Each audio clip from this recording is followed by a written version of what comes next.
Check.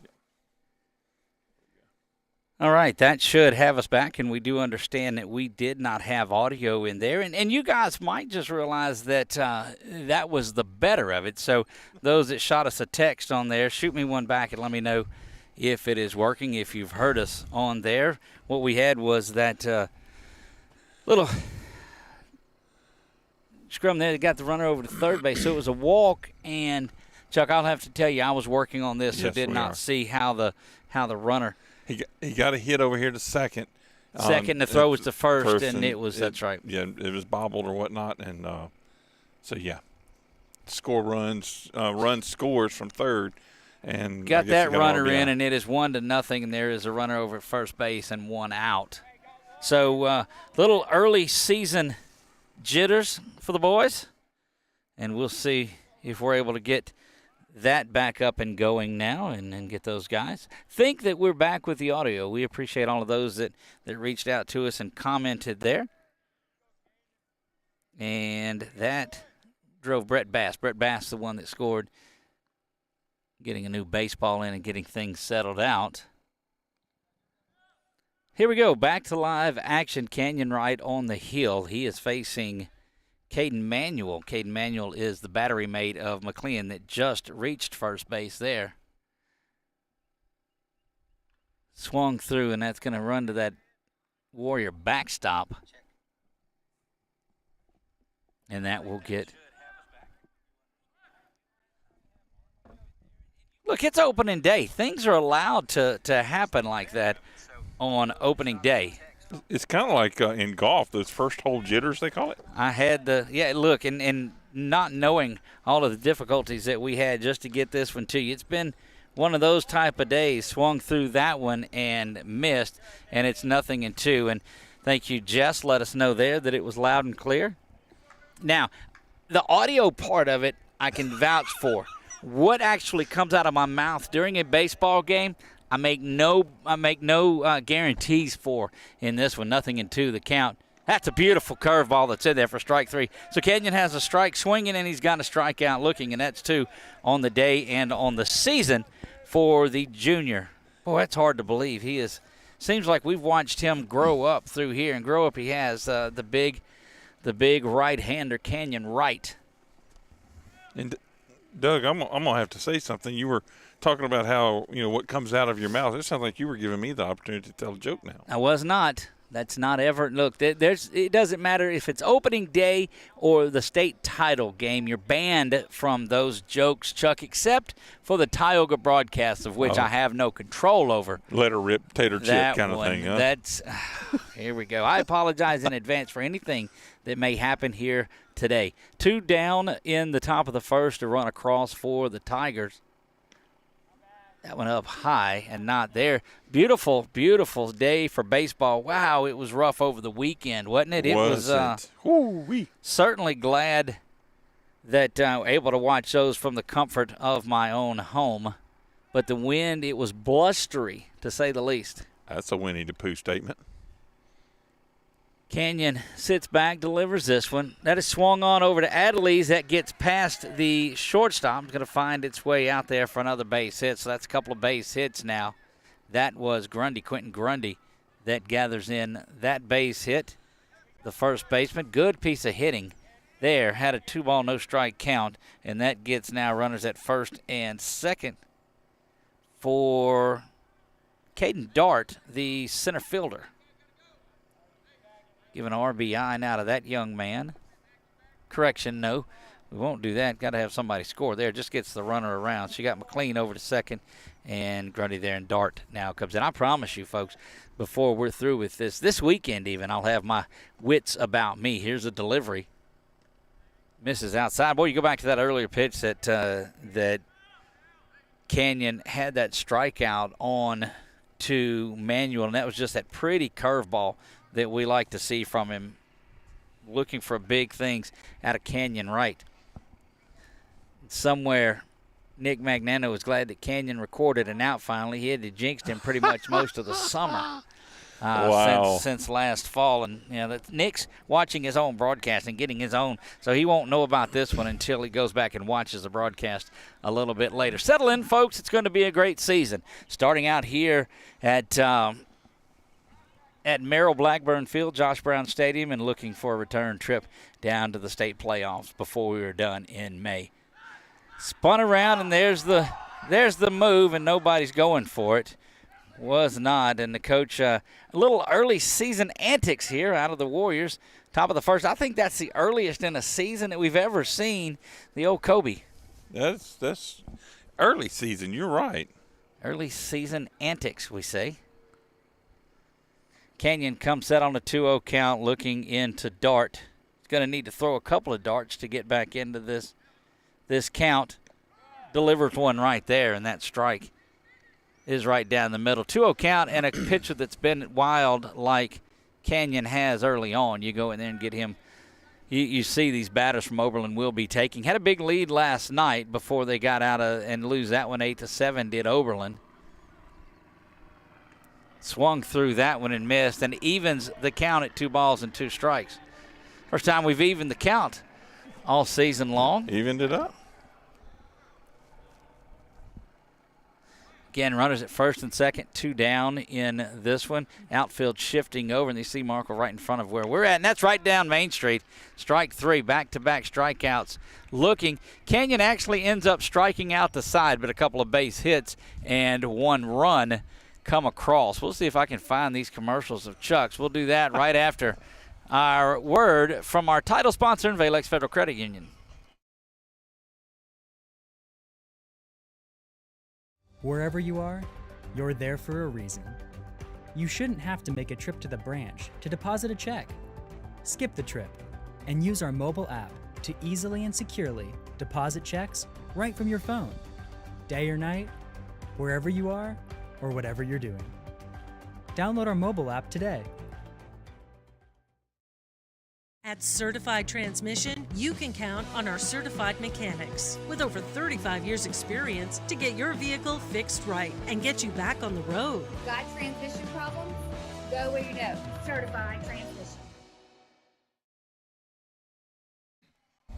Brand new sponsor of ours there, Certified Transmission, and we're glad to have those. Let's take a look back at the offensive lineup for your Warriors. Cody Davis leads things off. Canyon Wright will bat second. Brady McDaniel, one of the 3 8th graders that are starting tonight, will bat third and is your designated hitter.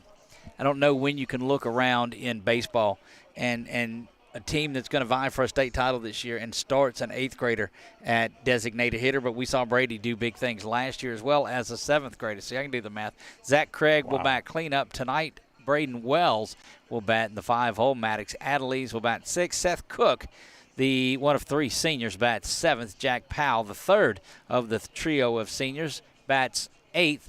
And Cooper Courtwright is the left fielder tonight and will bat 9th. Logan Markle is playing center field. He is another one of those 8th graders. We told you that big, tall, left-handed 8th grader that you'll see him on the mound. It was a decision between Canyon and Markle tonight to see who would get the opening day start. Boy, you get a look at the much bigger Cody Davis in there. He said he's put on about 40 pounds, and he is really filled out. You can see that the dude is a beast and ready to go to work.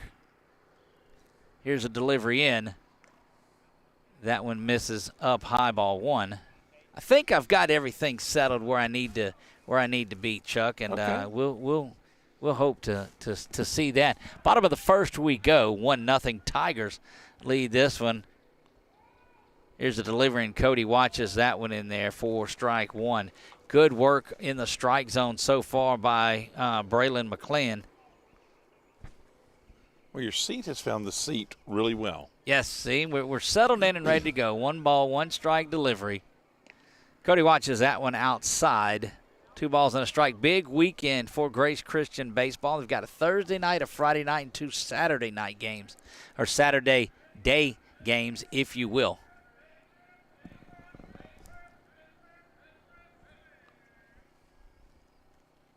That one swung through and a mighty hack at it. All those muscles coming around pushed him backwards. He was getting through that, and that's what you're going to have to do. He's swinging a little differently this year. He's got a little more power behind his swing, but you still got to just stay in control and let the bat do the work. McLean steps back off of the mound and wants to take a look at it. Again, we were delayed in starting tonight. Oberlin put the wrong address in their GPS, went over to the school, we believe. Here's the offering. Bounces low, fills it up, 3 balls and 2 strikes. Sun's starting to make its way down over where the airport comes from is where that area is. If you're familiar with England Air Park, McLean delivers the full count, and that is a walk to the senior backstop. A lot of times you get courtesy runners, but I don't think that's going to happen in this one. You like seeing Cody Davis on base, and that's going to bring up the hard-hitting Canyon Wright. Asked if we were still going to be in the outfield this season, and I said, yeah. I said, why do you ask? He says, duck. I said, uh-oh. Wow. Yeah, no, a lot of fun. All of these players are. They're glad to see us, and we're certainly glad to be back here. Here you see the Wallace Eye Associates scoreboard shows Oberlin put a run across there, 1-0. That's our new camera there. We may adjust that a little bit. Get it away from the coaches that walk through that so much. Cody off and going, read that one pretty well, and he's going to get down there. Was off and going on the pitch. We'll give him the stolen base out of it.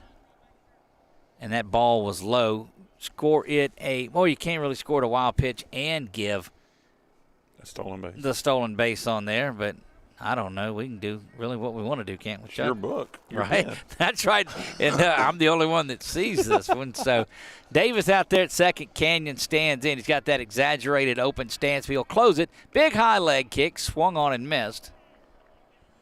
Chuck, I don't know if we're parked far enough out here the way that Cody and Canyon have come out swinging the bat in this one. Yeah. When they connect, not if they connect. When they connect, it's going to go a long way. I'm glad these are your cameras out here, by the way. Right. Canyon. Lifted high and going to be out of the backside of the field. Boy, he gets that big leg kick in there. Said he got robbed of a home run the other night. I said, defensive player come up and made a big run? He said, no. He said it went over the fence, and it was such a line drive that the field umpire thought it was the field official thought it was a ground rule double. So they gave him a ground rule double on the play. Yeah. And he homered in that one. Jamboree action, nothing counts until tonight. 1 ball, 2 strikes. Just some bragging rights. That's right. McLean set to deliver. He looking good, hard look at Cody Davis. And that one misses outside. 2 balls, 2 strikes. I love that purr of those engines and propellers that we hear over in the airport. A lot of airplanes out here. That's right.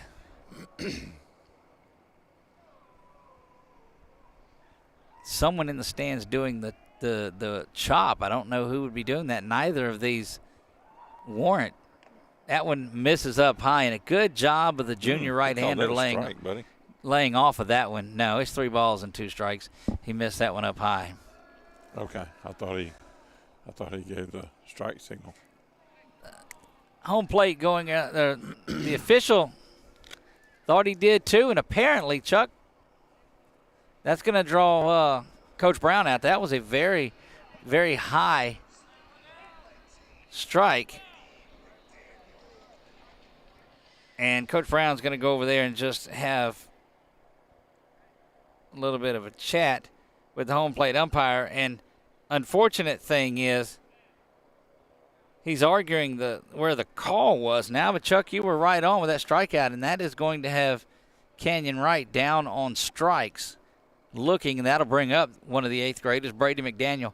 Boy, a team, you start 3 8th graders and 3 seniors in there. Just shows you're a Grace Christian. Yep. They play them at any age out here. Oh, Canyon will talk about being robbed something else now. Right. Canyon. Play back to I just don't know. I understand what you're doing, And we're not going to acknowledge the echo that's going on there. I know exactly what you're doing. That's what I let for Chuck control the audio. That one lifted back foul and into that left side parking lot for a strike. Our left or theirs? I'm just really I didn't Mine. See what, so first Mine. base side. Yes, this Okay. is all from the outfield Perspective. looking in. Okay.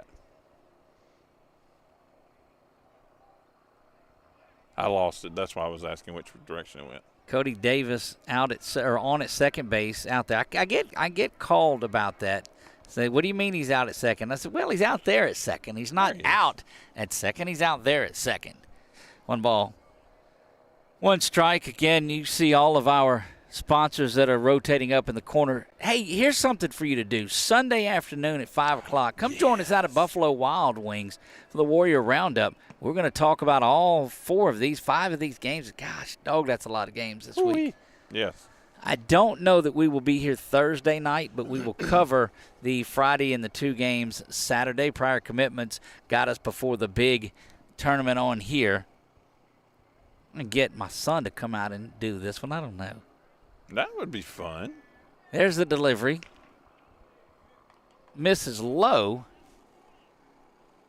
2 balls and 2 strikes to McDaniel.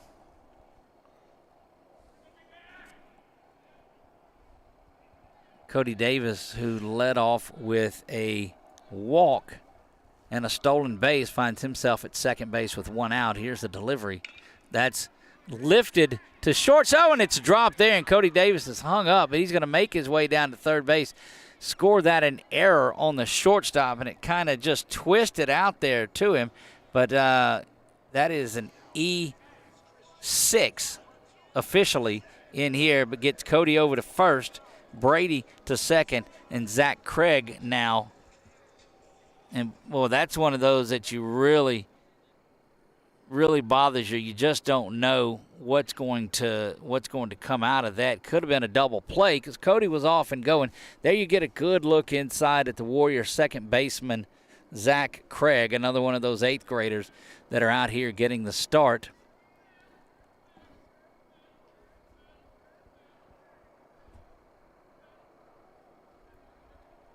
Cleon comes set and delivers this one, and that is up there for a strike.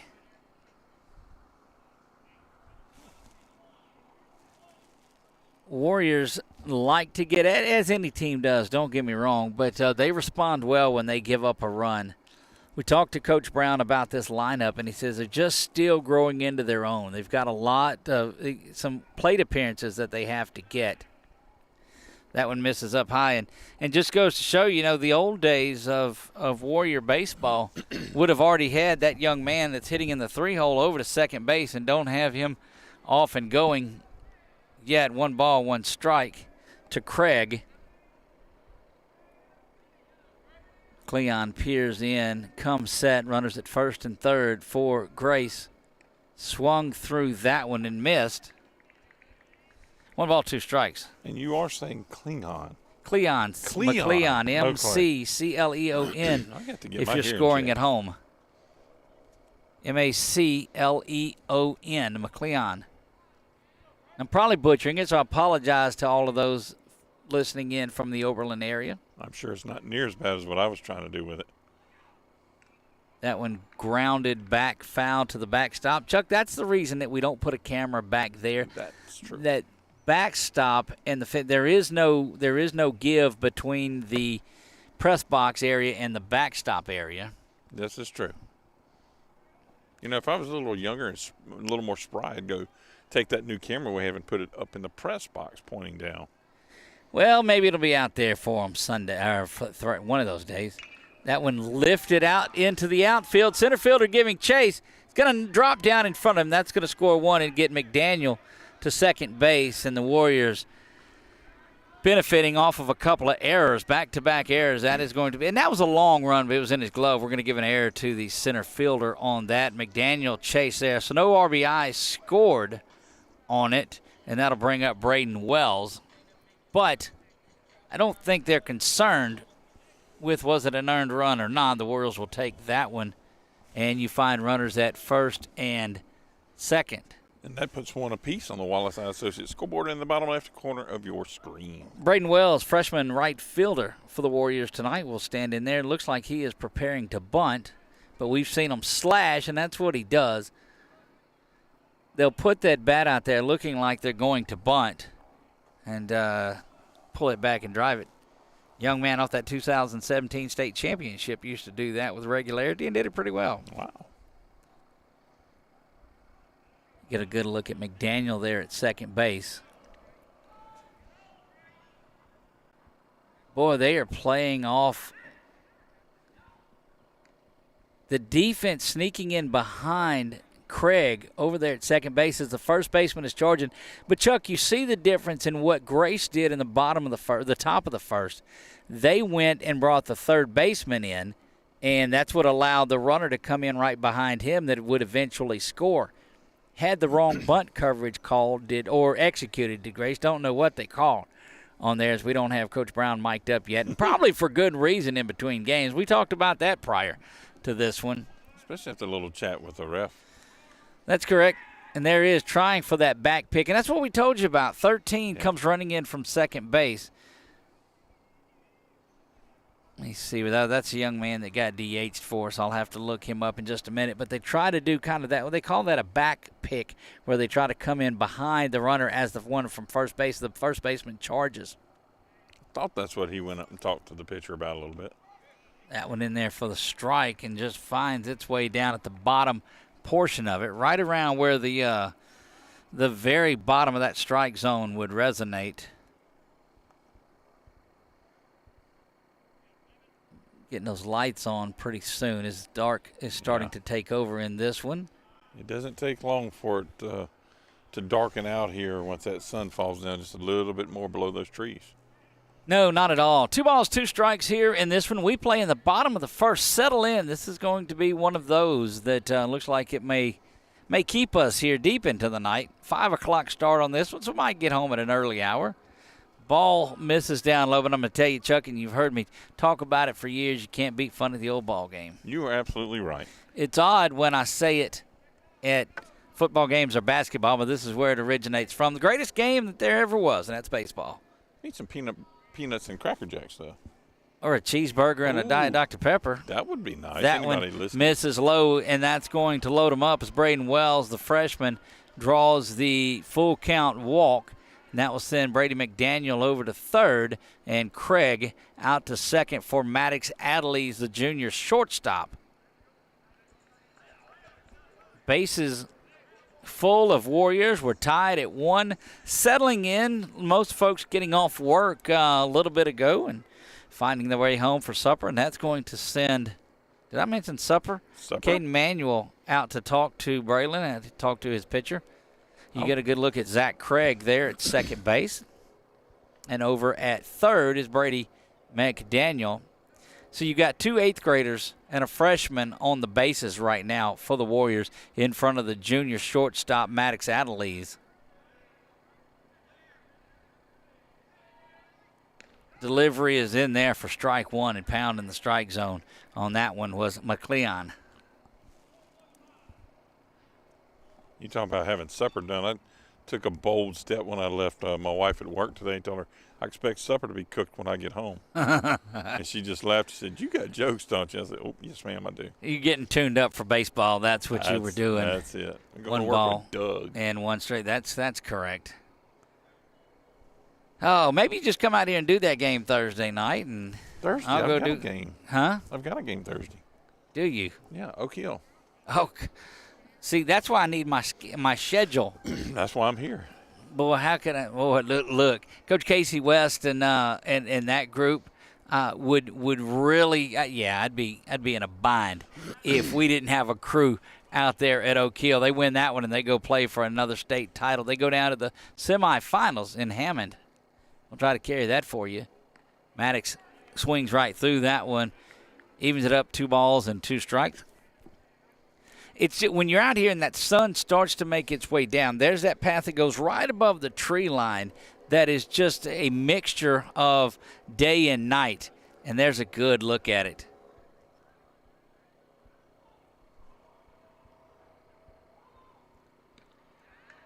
Oh, Adelise takes that one. Wipe the dirt off of it and strike 3. Goodness gracious. That's been that's been one that's in the basement that was called the Turf strikes. Yeah, that's tough, boy. That one on Canyon that was high and out of the zone, and then that one that is low there. But again, I'm not going to get into it. Seth Cook had a couple of grand slams last year. Well, he come up and visited with us a little bit before the game, and that certainly was good to see. We saw him get a hold of couple of grand slams on the season last year for the senior first baseman tonight. Swung through that one and missed, and it's quickly 1 ball and 1 strike. Seth bats in the 7th spot tonight, playing first base with Canyon. Well, he can play just about any position that is out here. He's over at first base tonight due to Canyon being on the hill. Takes that one down low. I don't see my buddy Keith Stokes over there in his spot. He's usually right by the they made that spot right? for him. Look, we thought about broadcasting one that time from there, and he's like, not doing that.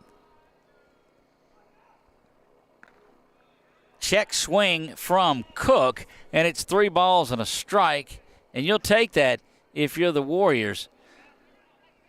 Another ball to Cook, and that's an RBI walk, but you know he's looking to swing the bat on it. And he does. Rips that one by the third baseman. Base hit. 1 run is in, waving the man around. Second one comes in to score, and that is a 2 RBI single for Seth Cook. Should see him come by the camera here in just a moment. Oh, there goes somebody else. There he comes. Good work for the runner. That was McDaniel that came in to score, and Craig. So that will leave Wells at second base, who it didn't advance on that, and Cook finds himself with a 2 RBI base hit on a 3-1 shot. And that's what you like to see. That's a hitter's count by far. You know that the pitcher's wanting to get something in there, and you're looking dead red on it if you're the batter. And Seth can hit it just as good as anybody. Again, no doubt about that. Squaring around a bunt, but expect the slash, and that one's in there for the strike. That is senior Jack Powell, third baseman. Saw him out taking some batting practice prior to the game. I'm sorry, he was taking some ground balls from Coach Brown, just working on the scoop, and they're off and going to second base. Cook not going anywhere, but it does move Braden Wells over to third base, so the runners are back at the corners. 2 balls and a strike. Warriors have quietly nearly batted around in this lineup. How about that zoom in shot there, Doug? There you go. Got the advertisement on the back and everything. That's right, the new big logo and all. And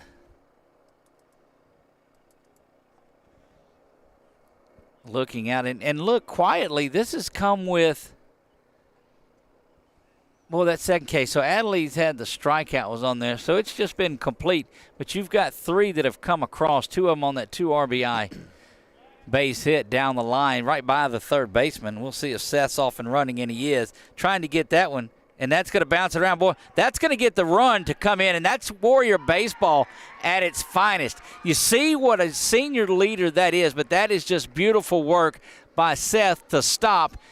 They pick up Braden Wells, who was racing down the line. Braden's going to get a actually stolen base of home there, and Seth gets the stolen base and makes it. But that's exactly what you want out of these Warriors, is to see that kind of baseball from them. That's 4 runs now that have come across. How quickly that changed, huh? Indeed it has. And that's why they didn't have him going on the first. And he slowed down a little bit to draw. Swung through that one, did Powell, and that fills the count up at 3 balls and 2 strikes. Powell represents the 8th batter of the inning, and that will bring the 9th in. Cooper Courtright in. Cooper Courtright, the reason that the same crew has been keeping the books here at Grace for a lot of years in Nicole and Jess Courtwright who do that, and great to have them out there. Look, we couldn't do a lot of the stuff we do without those. Let's get this reset. And we've got runners at first and second. You see that on your Wallace High Associates scoreboard. And that brings Cooper Courtwright in there, the sophomore left fielder.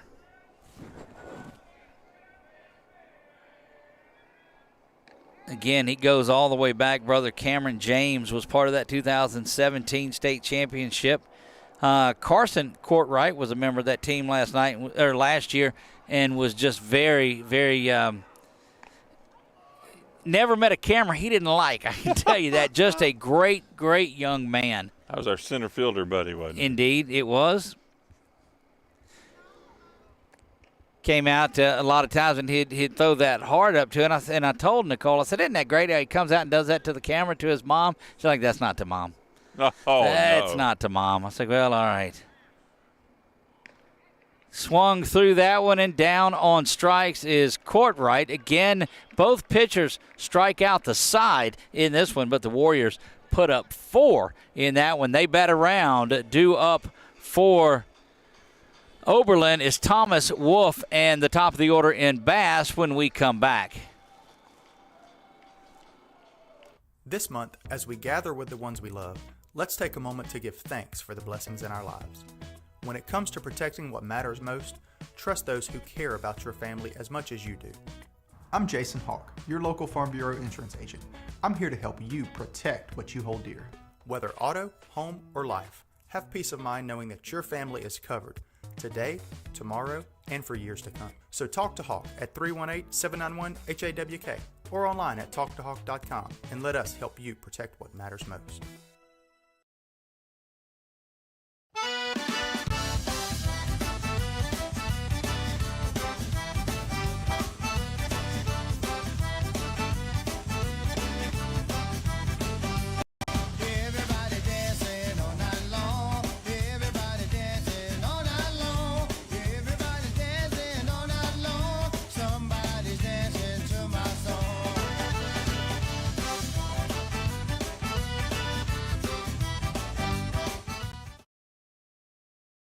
You get a good look at the Quibitos Cajun Cafe, proud sponsors of Grace Christian or high school sports in general. Goodness, they represent our Quibitos Player of the Game. We will name that after tonight and have it up on our brand new redesigned 446sports.com website. If you had a chance to go by and check that out yet, if you have not, make sure that you go and do that. There is a community page on there. It shows all of the sponsors that we have.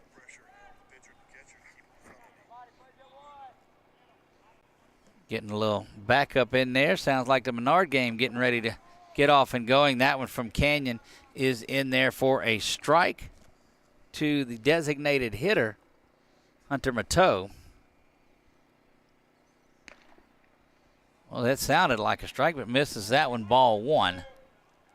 That was probably the best fastball that he's thrown on the day. Good inning for the Warriors. They picked up 4. They lead this one 4-1 as we play in the top of the second. Canyon out for his second inning of work. Has 2 strikeouts in the first. Where did we have the other out that was in there? No, he did. Up anyway. Swinging away. Yep, that swung on and missed there, and I may have to check the batter that's coming up to make sure that I have the right thing. But needless to say, that was the strikeout, 1 down. Get you to zoom in on that batter, Chuck, and see if there's a way to see what number he is. 16 is who that is, Jace Thomas. So that was Mateau that was down on strikes. That one lifted foul over near the visitor's dugout and bounces harmlessly in that area between the fence and the dugout for strike 1. Going back and looking to see. Yeah, it was 3 strikeouts. So he had he had 2 strikeouts looking one there. So 4 strikeouts on the day for Canyon Wright. That one is ground up towards shortstop. Adelise has it, will fire over to first in time. and that's the first non-strikeout recorded. Score that 6-3 on the putout for those of you scoring at home. So did the Menard broadcast get up and go? And that's our man, Nick. Nick was in a booth with us last year and now is venturing out as part of his own broadcast team under the 446 Sports umbrella. And, well, I think he got his set up and going a little easier than I did, Chuck. Well, we've had a few conversations yesterday, today. and earlier, yeah. And some tests. He's been very devoted to making sure he gets that up and running. And hopelessly devoted. Hopelessly. Don't. Wrong pitch. And it was not pitch perfect either. Canyon delivers this one, and that one is blasted out to center field. Thought about diving for it, but bad decision on it there as Markle got caught in between hops, and that's going to be a double from the 9-hole hitting E.J. Wolf. That will bring up the top of the order, and Brett Bass is back in this one. And, boy, you knew when he hesitated a little bit that it was going to be trouble on that. Oh, the center fielder running over to it? Yeah. Yeah, he thought about it. Again, it takes a while to learn the ball off of the bat here. Another lefty stands in there.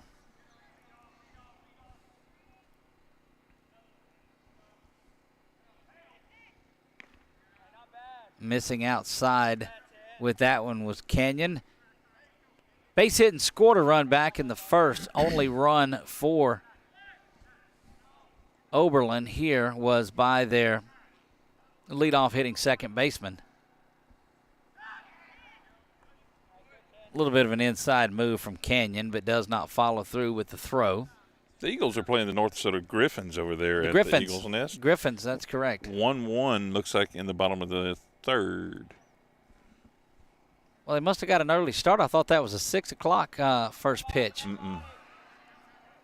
No, it was 5:15, 5:30. Well, they started earlier than what I had anticipated, but needless to say, they are rolling right along. We, on the other hand, top of the second, we play 4-1.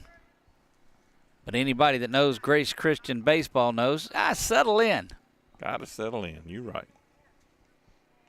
Temperature's falling a little bit. 3-0 count now to the leadoff hitter. Again, he's got a single on the day. Back in the first. Doug Gann, Chuck Perkins, 446 Sports. So glad that you can spend your baseball season with us. There's a quick throw back in. Nearly gets him. That's that move from Canyon. He'll throw 2 or 3 different moves at you. He'll throw one that's his normal one. He'll throw one that's kind of slow. And all to get to this one, which is his quick move and trying to get the pick off. Unless that was the middle one. And he's coming back with the quick one in a minute. We'll see about that. That one's in there. Strike, that's the obligatory 3-0 strike. Close enough. Obligatory, I said.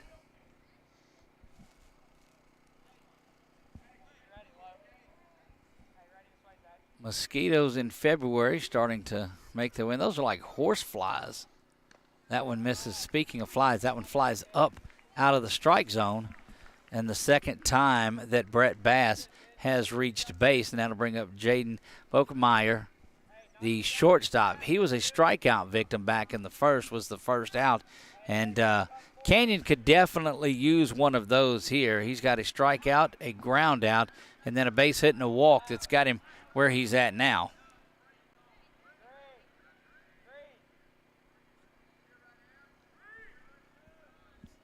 Canyon settles in, looks at the second baseman now, thinking of bunting this one. Boy, and that catches Cody right off of that hand as he fired out of there quickly.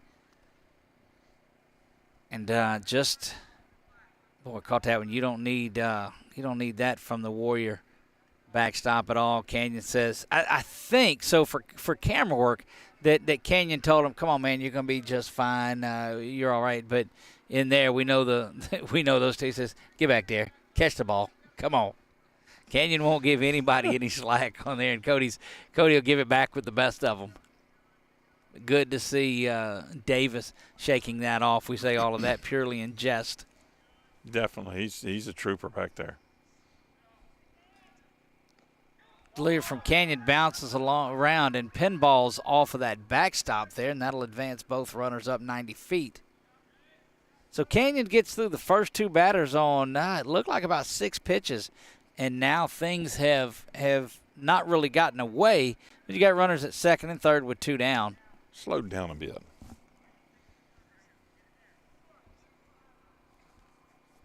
I have to pull the glasses out until the lights get all the way back on. Well, these are last year's glasses, apparently.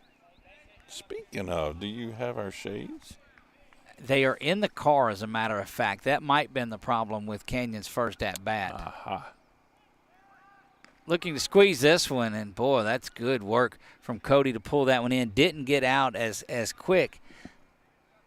2 down, and I don't understand the need for the attempt at the bunt right there with 2 outs. But, again, I've told you this many times, I don't coach. So there you have that. That one lifted out to right field. Coming up, making the play. That is Courtwright, who has got it. And correction, I'm sorry, that was not. That was Braden Wells out in right field. I get backwards with the right field and left field. There you get a good look at Braden Wells, who came up and pulled that one down. Guys, it's going to be one of those good ones. We're glad that you're here with us. Check out this from BU Designs by Melissa Gann.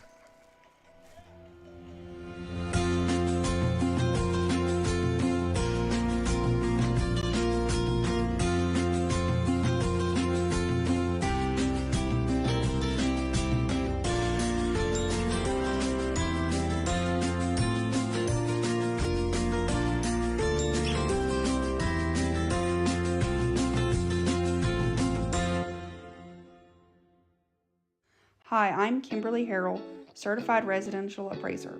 I am currently a leading provider of appraisal services for mortgage lending, employee relocation, estate planning, and community property.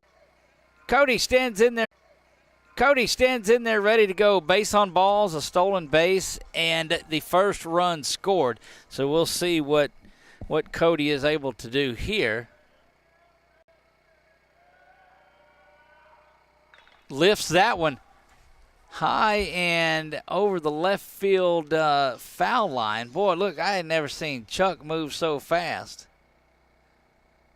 Chuck didn't want to miss any sort of a long fly there at all, but Cody just out in front of it a bit. 0-1 the count to Davis, and that one skips to the backstop.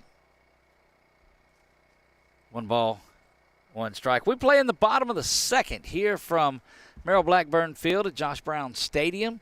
Kickoff to the 2024 high school season for us. We'll be here all the way through May for the majority of the GCS home games. That one is in there for a strike. You see the score on your Wallace Eye Associates scoreboard. Big announcement coming up. Don't forget, you'll be able to follow it at 11 a.m. on Thursday. Swung through that one and missed, and Davis down on strikes for the first time. Tonight he's got a strikeout and a base on balls, and that'll bring up the grand one himself, Kenyon Wright. Let's see what Chuck's got me doing, plugging this one in here. There we go. We was about to run out of internet, Chuck. Well, I didn't want us to lose power to our internet. Right. Kind of a key element. McLean rocks and fires on that one and is grounded back. So just a little bit off on the timing are Davis and Canyon here in this one. Canyon struck out looking on what was arguably up in the strike zone.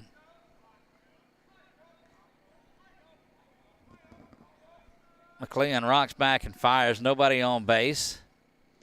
Check swing from Canyon, and they check him, and he says no, he didn't. It's that anticipation of it there, like at wherever you're at, just like, what do you got? And then he calls him safe, and so.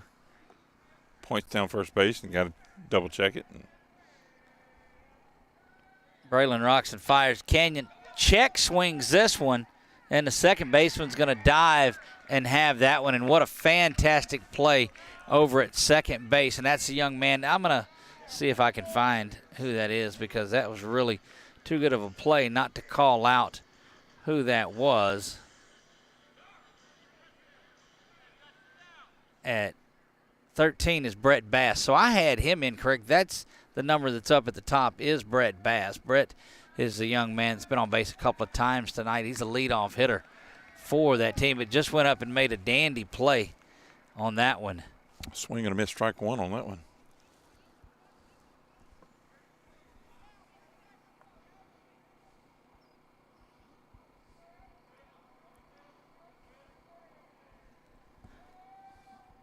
Again, Warriors in danger of going quietly here. Both teams pick up a couple of runs, or I guess picked up runs in there. Grace got 4, and it was Oberlin getting 1, but things have settled down here in the second. This is Brady McDaniel. Bangs that one into the backstop. He actually reached on an error by the shortstop and came around to score a run back in that 4-run first inning. Quickly, he's down 0-2. I think I may walk to the car after this inning and grab some sleeves. Well, my sleeves are pretty thin, so I got some more in there as well. So Braylon rocks and fires on this one, and that one is golfed. That just shows you the strength of that young man to go down and get there. Well, when before he gets out of here, he's going to really do some damage on some fastballs and curveballs and changeups and the like.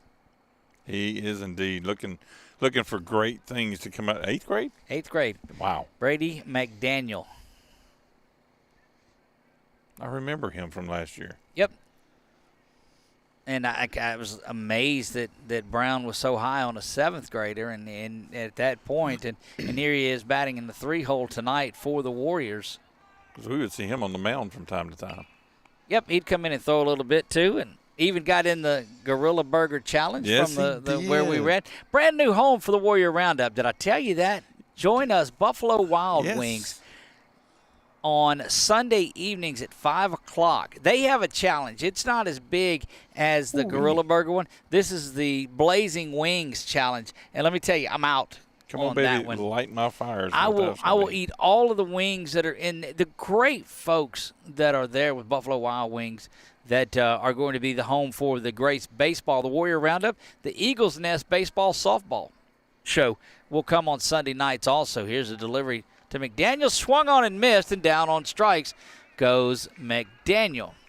So not a great inning for the Warriors as they go 3 up and 3 down. Nothing doing for them, and we'll be back with this. Let's speaking of those folks from Wallace, let's go take a look at what they have to say. Is your vision just not as crisp and clear as it used to be? Are you having difficulty driving, especially at night? Are you over 40 and now needing reading glasses? If so, the trusted eye care team at Wallace Eye Associates is here to help with your family's eye care needs, just like we have been for nearly 40 years.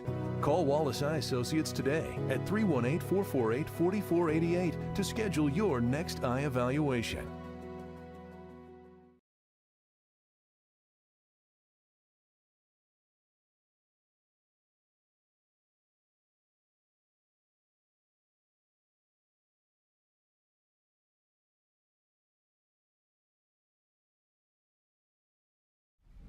It all started with a sketch on a napkin. An idea created by 2 walk-on bench warmers. And after 10 years of hard work and perseverance to turn their dream into a reality, it's the #1 sports bar in America. Welcome to Walk On.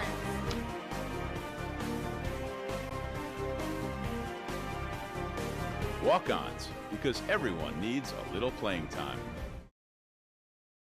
We're back here and just playing a little Sweet Caroline.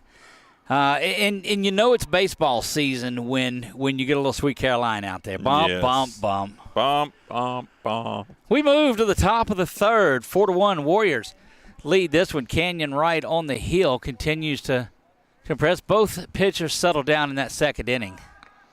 Ooh. And that one in there for the strike. That is Bachmeyer. It looks like, is that, Chuck, you may have to once again zoom and see. We had 1 out, 2 out. And I think that was Bachmeyer with the out. So this should be McLeon, number 7. Yep. And there it is.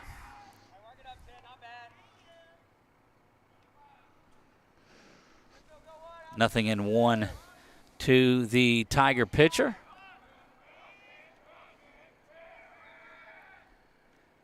That one bounces low. Did you get a chance to watch any of the Tigers play this weekend? Speaking of the Tigers and LSU, I did not. Oh, you missed a pretty good series out there. They 4-0. They win 2 games against VMI, Virginia Military Institute. VMI hits, and Central Arkansas also into action there. 3 balls and a strike. Got to look at several of the pitchers, and Hayden Travinsky continues to just amaze. I've seen some highlights, but you know what was really neat was reading your article on our webpage. That brought a lot of the reality of what happened out there on it. Well, the reality of that low pitch on ball 4 means that McLeon gets to go to first base. Thank you, Chuck. I do appreciate that. Look, if you're looking for some interesting reads or, well, some just reads in general, I think they're interesting. I do, you may or may not. We'll have an article up on tonight's game. We'll repost how things went tonight, have some of those pictures.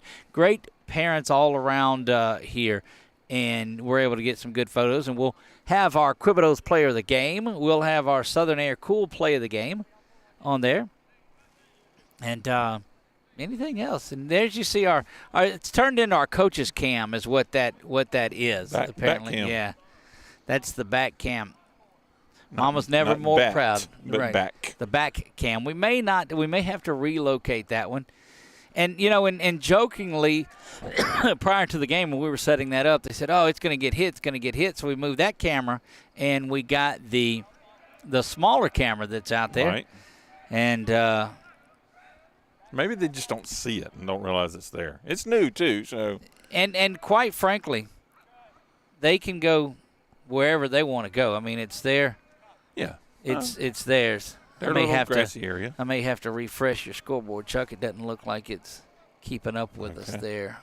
Where is it? 412. All right.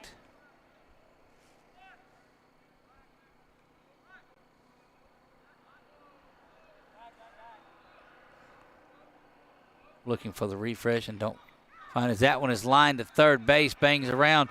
Good play over to first, and might wanted to eat that one. That's going to get runners down to second and third. And trying to find our way to getting this scoreboard refreshed, and have to go find it on here. There you go. And it'll bounce around and get it back to where it's going. So that will have you runners at second and third now. Or, yeah, that's a courtesy runner that's going in. I think they're going to score that a base hit, as that was certainly a difficult one to get to.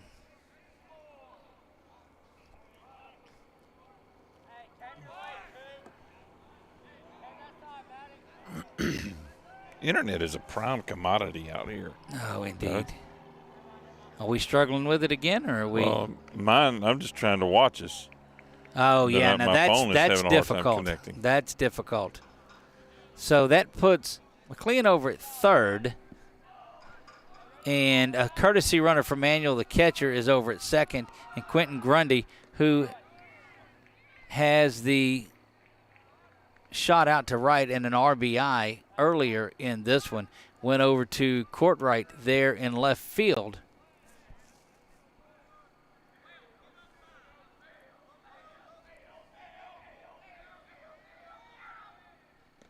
Isn't that something? You can stream out here, but it's difficult to watch anything. Yeah. 1 ball, 2 strikes. This is Grundy again. Grundy with an RBI on the day. He drove in Bass. Strike 3 looking. That's that curveball, and that's the second time that Canyon has recorded a strikeout looking for someone. That is the 5th K of the afternoon, and that'll bring up Caden Dart.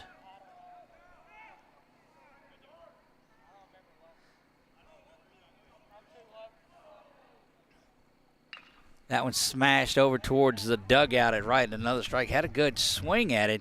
Did the center fielder Dart, but unable to get that going, and that will adjust the speaking of center fielders, Marco will make his way over just a little bit and playing them not to be able to get around on Canyon. That lets you know, looking for another fastball to come in there. Yes. You don't want to speed the bat up by throwing an off speed here if you've got your defense swung around, but trying to squeeze that one in, and that is just executed just about as nice as you can. Safe over there. Davis had a shot down at the runner at first, but that squeeze that was laid down by Dart was just about as nice of one as you'll find. Give him an RBI, get him to first base. That will move Manuel over to third, and McLean comes in for the second run for the Tigers. And I tell you, that was executed just about as nice as you'll see. Nicely done. You're right. I mean, it just a nice little put down on that little bunt right there, and gave some difficulty for Davis behind the plate, getting out of his stance there. He kind of like was spinning his tires a little bit to get out of that. It did, yeah, on that turf that is there.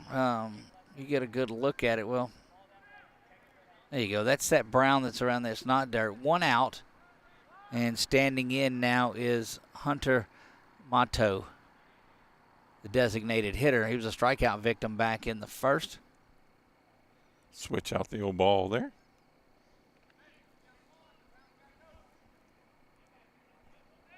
(4-2), courtesy of our Wallace High Associate scoreboard down in the left-hand corner.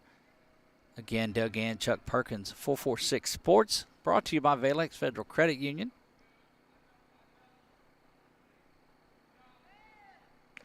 Looking to go over 600,000 views, Chuck, over this weekend. Wow. We are dangerously close to that and couldn't do it without all of you, so a big thank you. Have you subscribed to our Facebook page? If you have not, we invite you to go to our YouTube channel if you're watching it over there. If you're watching it on Facebook, we invite you to go over 446 Sports on YouTube and check that out. You can find all of our streams. Just go to 446sports.com and hit Stream Station. It'll take you wherever you want to go. Thought about the squeeze, and they're rushing in to cover here. Boy, this Oberlin team really gets aggressive on what they do on these bunts. Trying to test out this, Grace Christian squad to see how conditioned they are. Runners at first and third, one down. Right looks over at first, and now comes set, looking to squeeze again. There's a pitch out.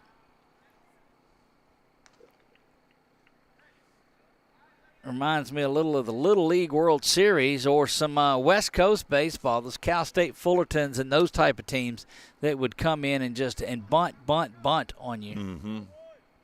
Would you call that station to station?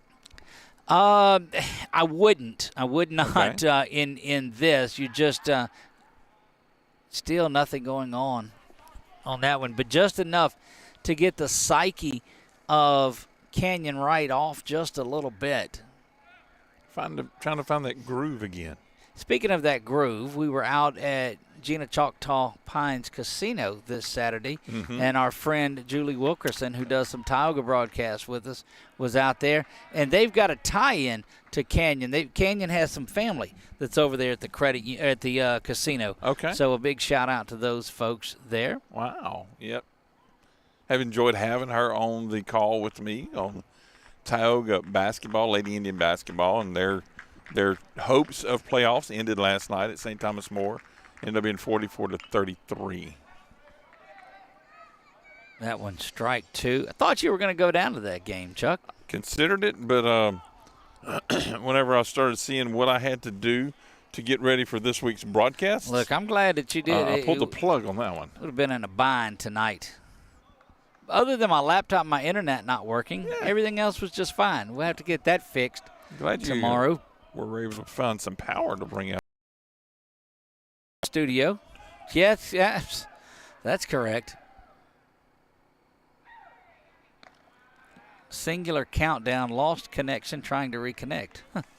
Interesting. There it is and back. I guess that is our internet? That might be our internet. Okay.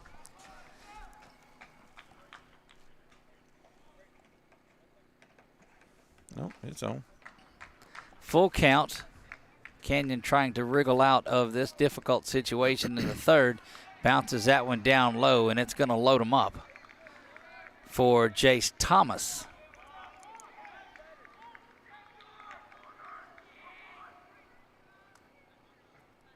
Jace Thomas will stand in there. He is the third baseman. He ground out to shortstop last time. And, this has the makings of one of those. What did he say? Saw that on our, we'll have to do a 2024 edition of this one, Chuck. Definitely. We certainly should. Let's get this clock. Get this.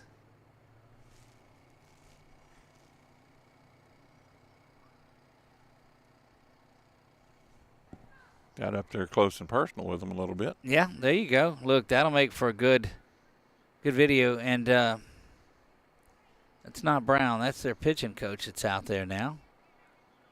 One of the new coaches with the program. It's that, what's that, Durr Scully.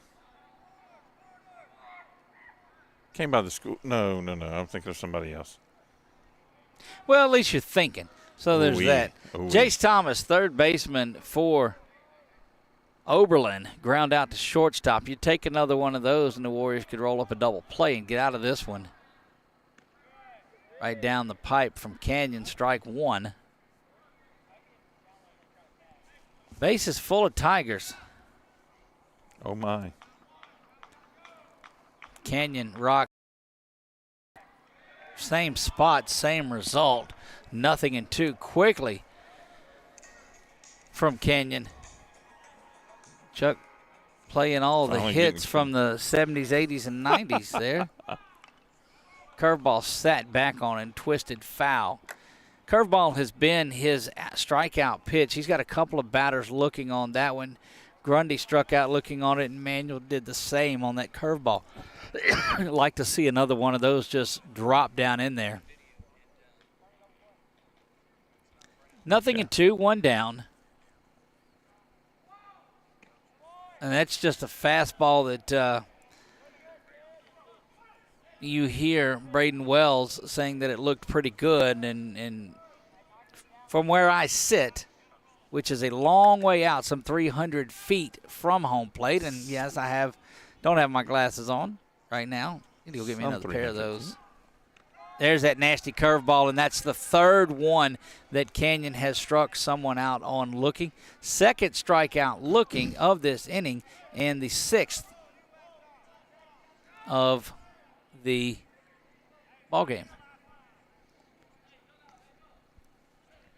Can only imagine it's going to be focused on the batter right now. Yep, E.J. Wolf, that is the batter, and he had a big double down the right field line a little early, if you'll remember that. He did. As the 9-hole hitter here, so you'd think that you got an opportunity. Big left-handed hitter, though. That's that curveball again for a strike that has been working for Canyon.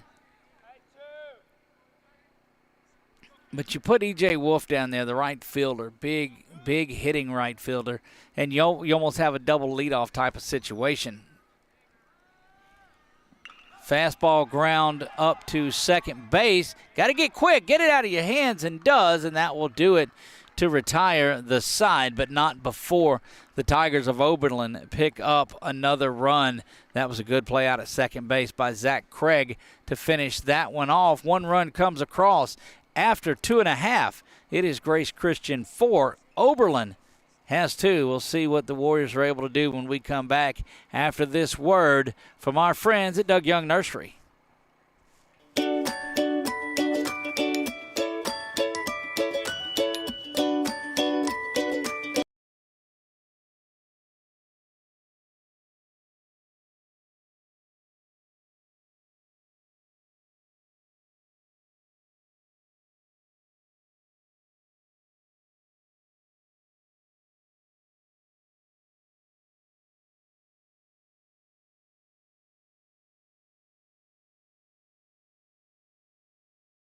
Time for a red, white, and cool summer event at Southern Air Heating, Cooling, and Plumbing. Right now, you can save on a new energy saving system.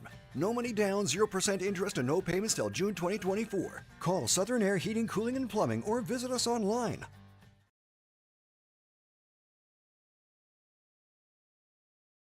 Hey, you see that by our friends at Southern Air Heating and Cooling. Chuck, we're going to pick a Southern Air Cool Play of the Game. What? Each and every ball game that we do, and we'll have that up on our brand new website, 446. I don't guess the website itself is new, if I have to be completely honest about it. The newly revamped. There you go. Thanks to Southern Gents. Southern Gents Designs. Look, I'm telling you, if you're looking for a landing page, if you're looking for a website, complete from scratch development of the website, and look, everything that I asked them to do. And Chuck, you can vouch for that, I'm certain. Oh, yes. Craig gets up there and drives this one into the shortstop, trying to Jeter that one, unable to get it there. Jeter, Jeter, Yankees second baseman Yes, that he used does. to do, shortstop used to do that for him. That is a solid base hit for Zach Craig, and Braden Wells will get that one up. Nicely done. That run over, scoop up, and leap up into the air. In case anybody's not familiar with the Jetered. That's right. I was amazed that Chuck was familiar with it, but I'll take that. What? I hide some of my intellect. Yes, you do. Oh, wait a minute. Oh, that was really quick of you. Wait a minute. We play in the bottom of the third in this one. So, yeah, you'll be able to see all of that on our brand new website over at 446sports.com. And Southern Gents Designs, they sponsor our LSU coverage, so you'll be able to find them. But check them out at Southern Gents Designs on Facebook and on the web. Of course, they got a web presence, but they can build your internet, your web page from scratch. And again, going back to that, before I got sidetracked on there, I would call Chris and I'd tell him, say, look, I like that, but how about this? I'd like that, and how about this? What if we did this? And never one time did he say, but we just said to do that. He would just, I got it. I'm on it.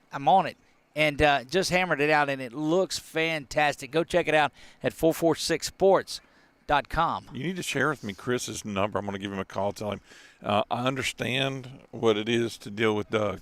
I'm not. I'm not doing that. That one misses down low, evens the count up, 2 balls and 2 strikes to the freshman right fielder, Braden Wells. Came on and made a good catch earlier in that one. In this one. Did indeed. Southern Gents Designs. And what's neat about the website is there's a bar that goes across just a few inches down, if you will, where you'll see teams, sports, articles, all kinds of things across there. And they're so neatly organized that you can click on there, and rather than search through a whole list of things, you can get pinpointed down. So if you're looking for a sport or a team, swung on and missed in that one. That's right. So if you're doing that, but it has the search feature on it as well. It does. So you can type in, say you want to watch Grace Christian. You can type in Grace Christian, and it's going to bring up all of the games that we have. And I love that community section because it lets you know of all the folks that are out here supporting the community of 446 Sports that are a part of our community, and to be able to bring you these live streams free. Could not do it without our advertisers on here. Adelise drives that one to the backstop, and he's got nothing in one.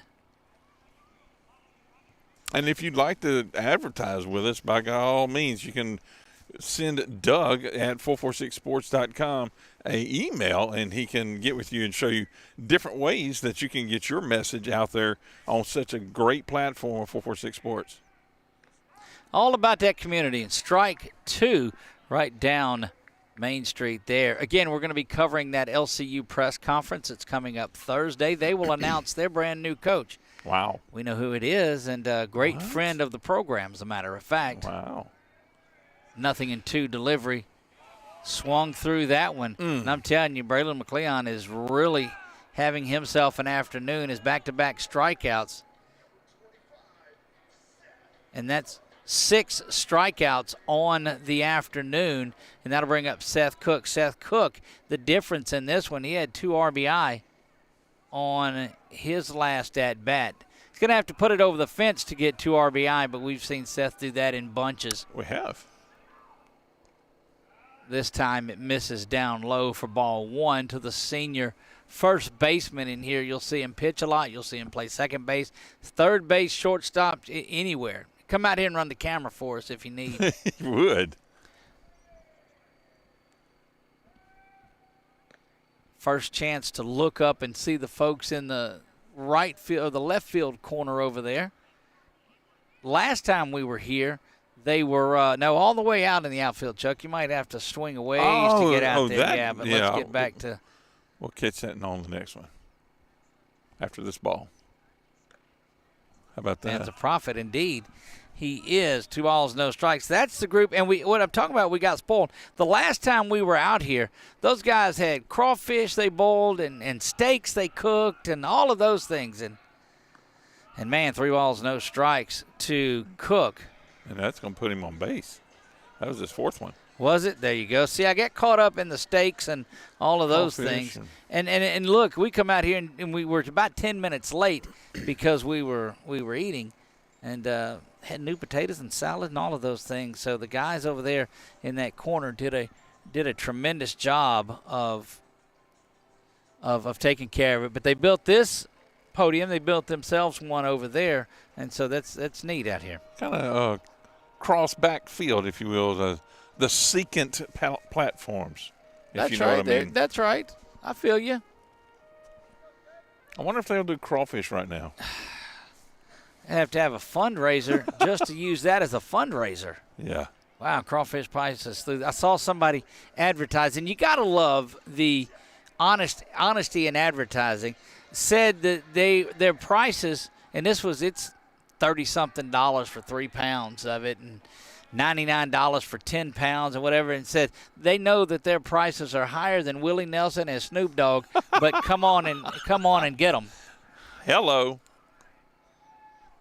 I don't give many free plugs. That one bounces to the backstop, and runners caught up and not going on that, and so they will not advance.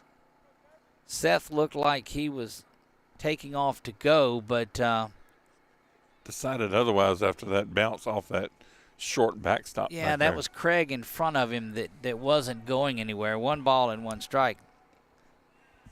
Yeah, honesty in advertising sure did. We know our prices are there, but the food's good. But that's just ridiculous. And all of that from the drought and the rain issues that we had didn't allow the crawfish farmers to go out there and get that. You saw there's on the interstate before you exit to get back into Alexandria.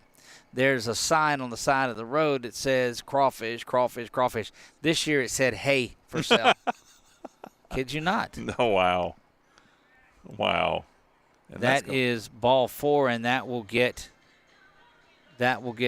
Powell down there. Cooper Courtright will stride in. Cooper, in his first game back last year, was named our player of the game. Cooper's there. Cook is at second, and Zach Craig is at third base. Bases loaded for the sophomore left fielder, Cooper Courtright, and watches that one in there for strike 1. I will say, the announcer, whoever's doing their announcing, is pretty good. It's loud and clear, but very consistent. Not as good as the one that I've heard up there before. Indeed, this one is recorded. They've went like a lot of these teams do, because you can't find guys to do PA anymore. They're all out doing games for us. Right. That one misses up high. Yeah, I know. And several of them, you have like one of your freshman or JV squad that's up there, and if they can push a button, it's like, okay, push a button. You might have to put an M&M on the right one to push every once in a while, but they get them up there to push buttons. Courtright swings through that one, fouled it off, but evens the count at 2 balls and 2 strikes.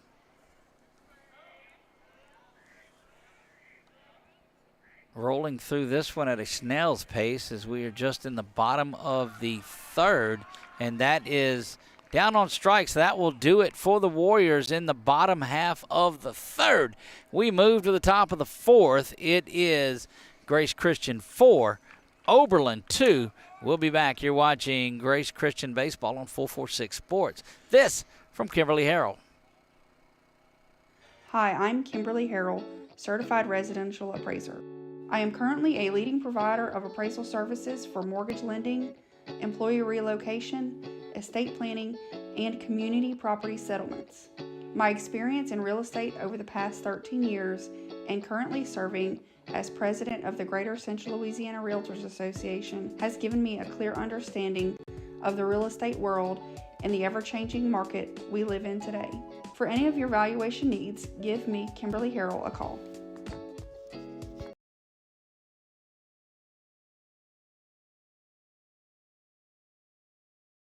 BK Distributors is proud to support high school athletics on 446 Sports. BK is the one-stop shop for trophies, banners, awards, letter jackets, and just about anything award-related. And now, welcome BK Apparel and BK Promotions to the family for all your spirit apparel needs and anything you need to brand your business. When you think of anything you need with your name on it, think BK. Check them out on Facebook or at bkdistrib.com. BK Distributors, Apparel and Promotions in Pineville. Back to Merrill Blackburn Field, Josh Brown Stadium, and you saw that Kimberly Harrell commercial up at the first of that, and welcome them back for a second year of bringing us Grace Christian baseball. Could not do it without Kimberly Harrell, certified appraiser and realtor. She was a son-in-law. I'm going to butcher what she was. I think she was a president of the Realtors Association is what she was. I think that's correct. I do believe. Brett Bass, leadoff hitter, stands in there from the left side. Nice sinker. Misses for ball one. Top of the fourth, we play in this one 4-2. Warriors have the lead. They put up 4 in the first inning, have yet to tally a run since then. Check swing finds its way over near our camera, and Jack Powell brings that one in. See if we can zoom in our little camera over there a little bit. Nope, that's as far as we get. But you can see it right there in the middle of the screen. And the other view of it is right behind Jacob, so we'll never – I'm sorry, Coach Ladner. Yeah. So we're going to have to make that technical adjustment, we know, before next game. That one lifted out to center field. Markle comes up, and he does get this one, and we see why the 8th grader is out there playing that. That's a difficult one, but he went and got that one. There you get a good look at him on the screen. Logan Markle, the left-hander. He's just an 8th grader. He's not looking back for the camera right now. Don't know the showboat yet, which is good.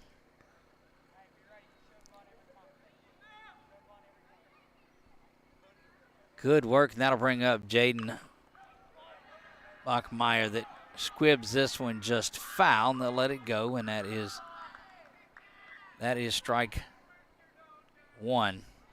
Someone that is not afraid of it is out in right field, and that is Braden Wells. We saw him with a catch a little bit earlier, and taking over a little bit. There he is. There's the young man in right field, Braden Wells. Getting some camera time on there, and you could tell the time playing with Carson Courtright over in center field has got him talking a little bit more. It's good seeing that communication out here because they're talking about what's going on. 1 ball, 1 strike. And even giving some encouragement from out here in the outfield to this pitcher. That's right.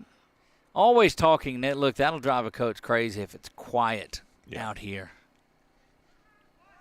Another bunt. This one is fielded by Canyon. Spins, throws back to first, but lifts Cook up high.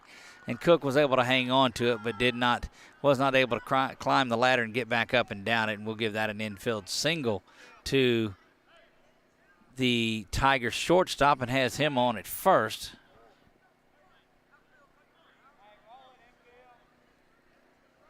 And pitcher Braylon McLean is up, has a single and a walk, so has reached both times tonight.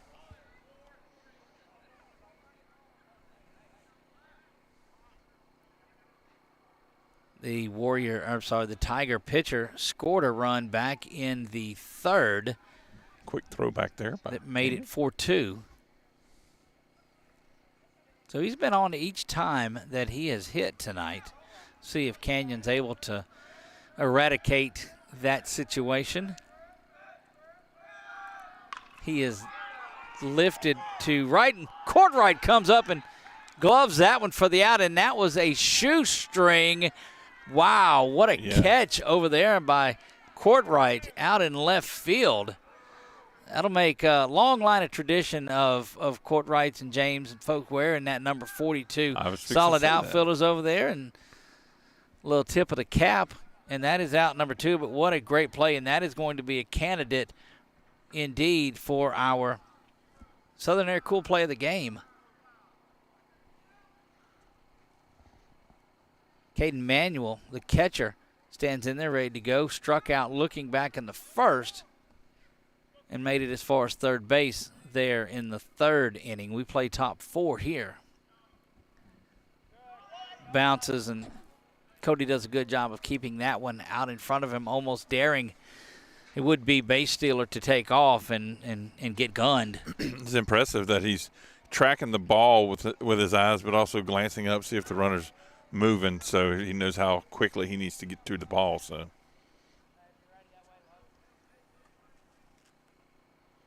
I'm glad that you're joining us tonight. If you're over on YouTube, make sure you hit that subscribe button, like and comment, share this one. That's how we get put in front of other people. Swung on, plays over to Powell at third base, double clutches, fires this one up. Cook does a tremendous job of that one, of climbing the ladder once again, and saved that error that would have been thrown away. But good work by Seth Cook to go get that one. Speaking of good work, how about this one from our friends at Valex Federal Credit Union? Our mobile banking app is changing the way we bank. Things are getting easier, transactions are getting safer, and you have access 24/7. All the functionality of banking you're used to, made easier to use, anywhere, anytime, and more secure than ever. Simple, seamless, safe. Download our mobile app today.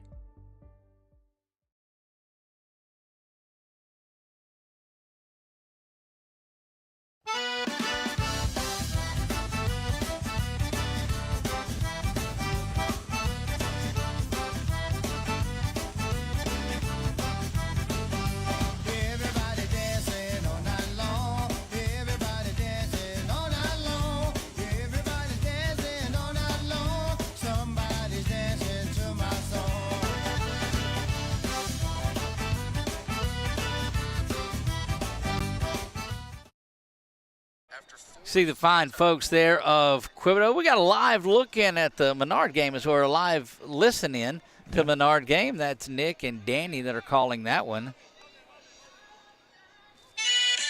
And they go to commercial. Right, I'm trying to give them a little prop. There you have it. Then you saw Quibido's there, proud sponsor of our Quibido's Player of the Game. And couldn't do anything without John and Leslie, Chef John and Leslie, and all of the Valenzuela family out there. We're so grateful for the support of high school sports altogether. They support 446 Sports, but, you see their name just around everywhere. Went to Quibido's for Valentine's Day. Did you? Had a nice meal with my little bride, and then was back out there again a little bit later on that week. I think it was Saturday. Mm-hmm. And Chef Jeremy came by and said, "You here again?" I said, "Good food, buddy. Good food." There you have it. That's good to see. We play in the bottom of the 4th. Cody Davis stands in there, the Warrior catcher. Scored a run, walked and scored. Back in the 1st, has a stolen base and struck out in the 3rd.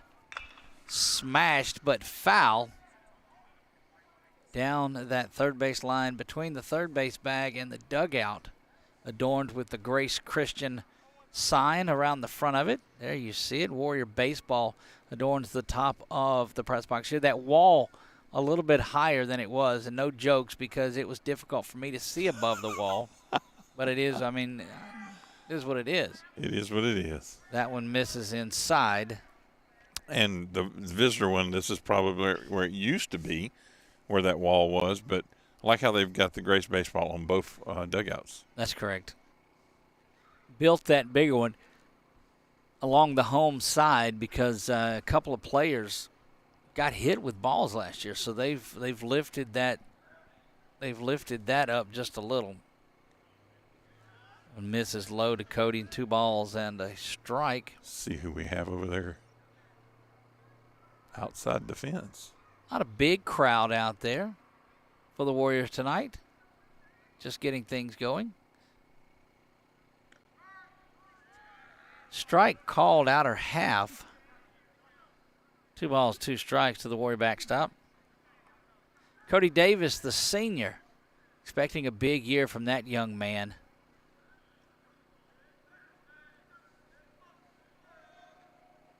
Bounces high and up and on top and around, and where she stops, nobody knows. She gone.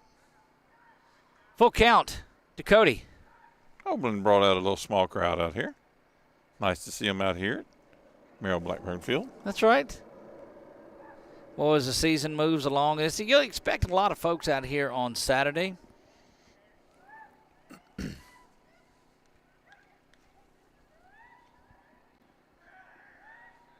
It's curveball is nasty. Goodness. That's in there, and Cody was ducking out of the way of it, but he is a strikeout victim for the second time in this one. And Canyon Wright will stand in ready to go to work, and I'm telling you, that was just a pretty pitch that dropped in there. Canyon on the day, 0-2.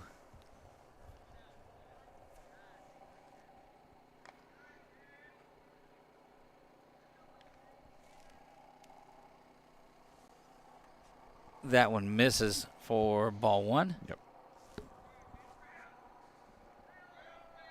Canyon just wanting to get a hold of one here. High leg kick, check swing on that one, but it would have been a strike anyway. Saw him tighten up that big leg kick towards the end of last year, and it seemed he drove the baseball a little bit better. That hits him, and nothing you can do about that one. That is a hit by pitch. First time that he has reached base tonight. Has hit me with your best shot plays. They got jokes here at Grace Christian. Brady McDaniel. There you see. Coach telling me, don't rub it. Don't rub it.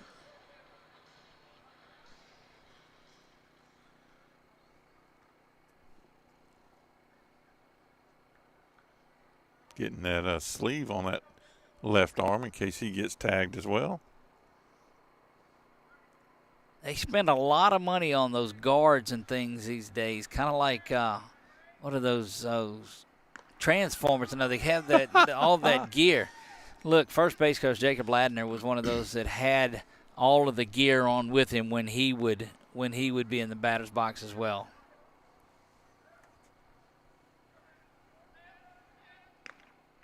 Misses outside, and it looks like that young man's throwing the ball a little bit harder as it goes along. Yeah, it seems like he's got a little more pep in that. A little hot sauce. Maybe he's thinking about B-dubs. Right. Curveball drops in there, and that looks to be, Chuck, you may have to zoom in a little bit. It looks like a different pitcher that has come out there. I don't believe that is – the young man that was out there before was 7. So this is 13. That's Brett Bass. Yeah, that's formerly your second baseman. Correct. So Bass working his first inning of work, we believe. Didn't get that substitution out here. He steps off the mound.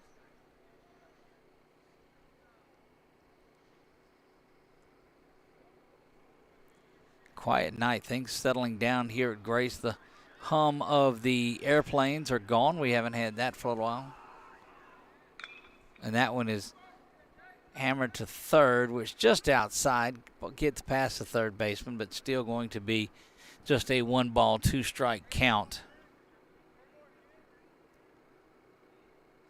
So Davis leads off the inning with a strikeout. Canyon is hit by pitch, and Brady has a 1-ball, 2-strike count on him. Runner at first. That gets you settled into where we are here in the bottom of the 4th out at Merrill Blackburn Field, Josh Brown Stadium.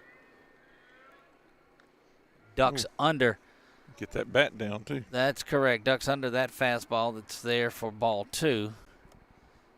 You know, it's been fun being at Tioga on the campus there, and with the season starting, you hear the different coaches talking about their season starting and all the things that are going on. So it's a lot of excitement. Rip to left field, but foul. Beginning of the season, a lot of excitement.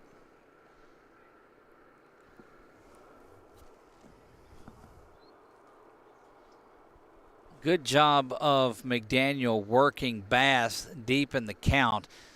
Just counts as foul balls and doesn't add anything to the strike count, but it is a good job to get deep in the count, get some pitches, see some delivery, and that generally works out well for the hitter, as Brady will call time.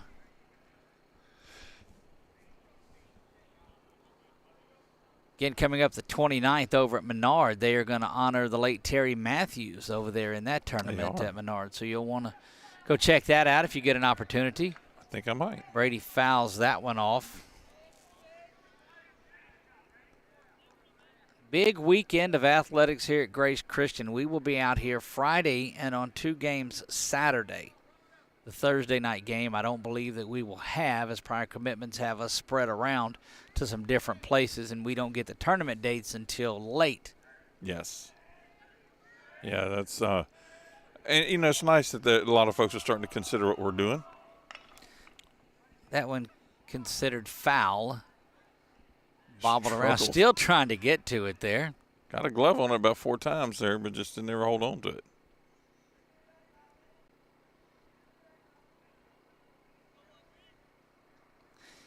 Yeah, it's been so Chuck, we looked back at it. Somebody asked me how long we had been doing 446 Sports, and I said, gosh, it seems like it's been close to 1,000 games probably between the time. It started February the 13th of 2021. Wow. So 3 years we just celebrated there as that one misses down low.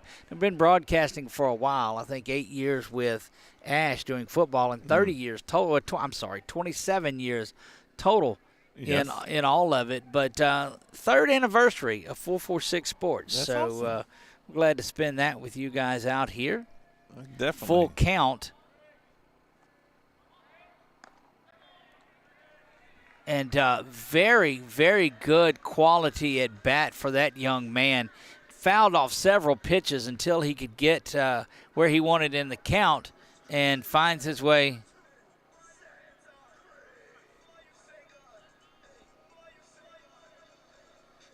And Brady finds himself down at first. Canyon at second. Not a lot of speed on those bases out there, but great to have them young.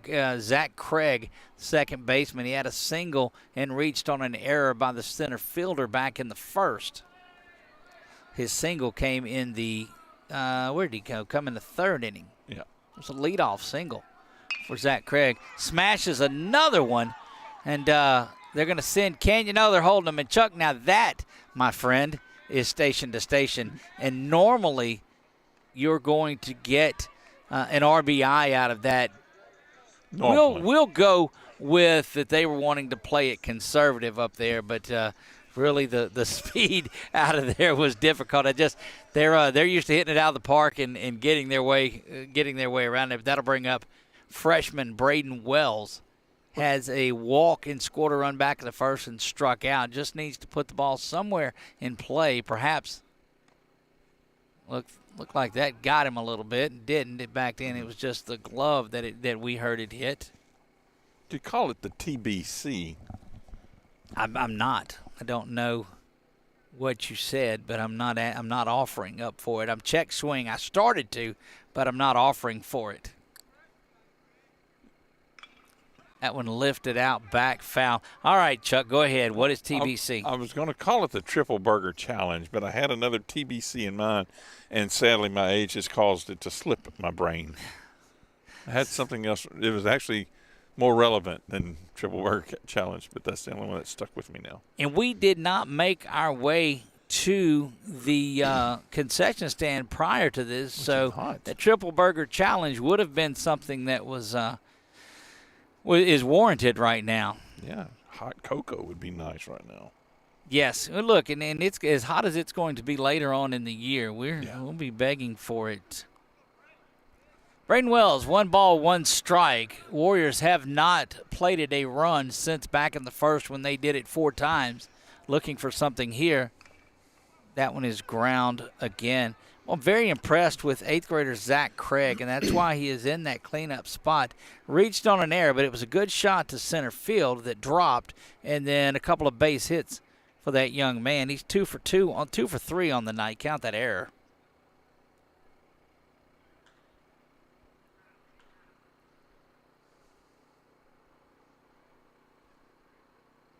Bass really a long time peering in, trying to get the batter to step out, and does. Boy, you just see him just hanging there and hanging there. I'm waiting for him to implement the pitch count in high school baseball. The clock or the count? Yeah. Well, yeah, the clock on it.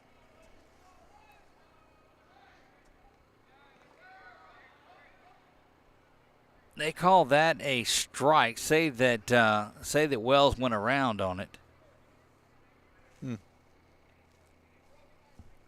One ball. I'm sorry, no, they didn't. Called it a ball. 2 balls, 2 strikes. If he'd have went around on it, that'd have been strike 3. I love it when I pay attention to the game. Bases full of Warriors. We play bottom of the 4th, 1 down. 2 balls, 2 strike count to Braden Wells, the Warrior right fielder. Swung through that one. Down on strikes goes Wells. And that will bring Maddox Adelise up, who's strikeout victim a couple of times tonight. Struck out looking back in the 1st and then swinging on 1 in the 3rd. And he's got an opportunity to erase all of that. If he can just put 1 out into the outfield grass, should score a couple of them. Mosquito already? There's a bunch of them out here, yeah. It's going to be this. Didn't have much of a winner. That one lifted out to second base. New second baseman out there. Same result. Good grab there. That is number 9. Jaden Bachmeyer, we believe, is that last name. But Adelise flies out to end things. The Warriors leave them loaded after 4 complete. Grace Christian leads this one 4-2. Don't go anywhere. We'll be right back. Is your vision just not as crisp and clear as it used to be? Are you having difficulty driving, especially at night? Are you over 40 and now needing reading glasses? If so, the trusted eye care team at Wallace Eye Associates is here to help with your family's eye care needs, just like we have been for nearly 40 years. Call Wallace Eye Associates today at 318-448-4488 to schedule your next eye evaluation. At Certified Transmission, you can count on our certified mechanics with over 35 years experience to get your vehicle fixed right and get you back on the road. Got transmission problems? Go where you know. Certified Transmission.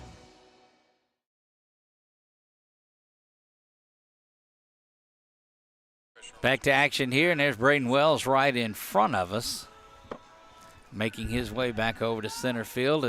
As Hank Jr. and Dinosaur plays in the background, we remind you that we don't own any rights to any of the music that you hear in here.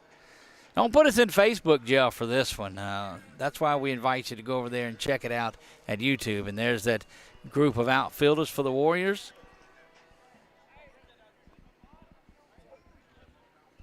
And we move to the top of the 5th. Let me get everything reset so we get it going there. And an update from that Menard game, Chuck. What did you say it was? I'm still looking for it. I didn't hear them say the score just yet.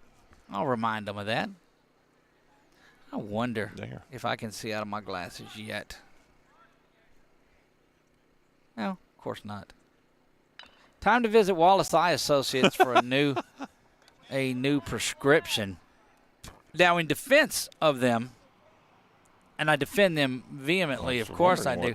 It wasn't they that lost my glasses. Oh, so this is not the glasses are no, those are old glasses. Oh, backups. And I see why I don't use those anymore. This is Grundy, the first baseman. Oh, he chased that one. Base hit, and in fact did do that. 0-2 quickly.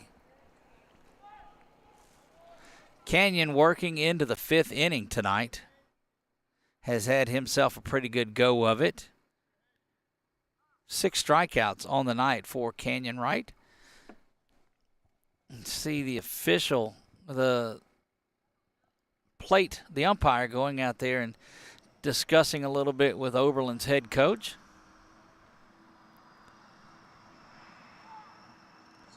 The curveball misses inside. That's been a good out pitch for Canyon throughout most of this game. He's got 3 strikeouts on that curveball.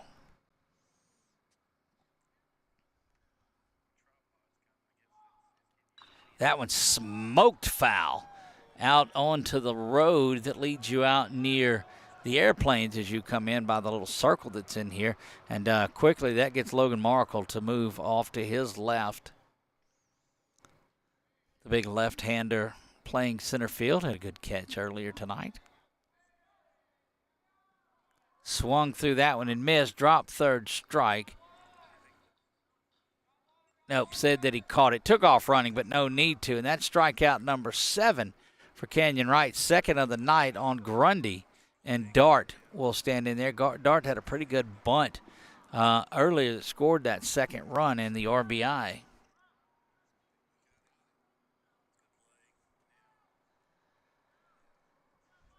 Caden Dart, center fielder for Oberlin, stands in ready to go. Takes that one in there for the strike. Top of the 5th, we play. Scheduled for 7. Again, Canyon just continues to pound the strike zone, 0-2.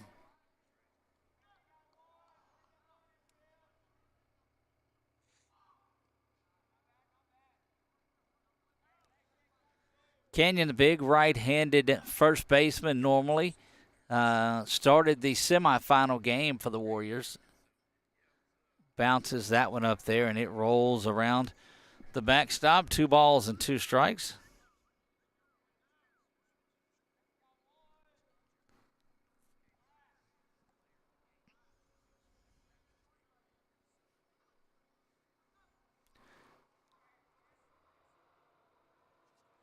See if we can get zoned in on. Good job of chasing that one. And the count remains 2 balls, 2 strikes. Under the big scoreboard out here is where we reside. Still got the dent in it from that game from last year that was up there. I don't even remember who hit that one. It was Ash. That's right. I remember that game. Game got out of hand early. In that one, I think the Warriors do play Ash a little later this year.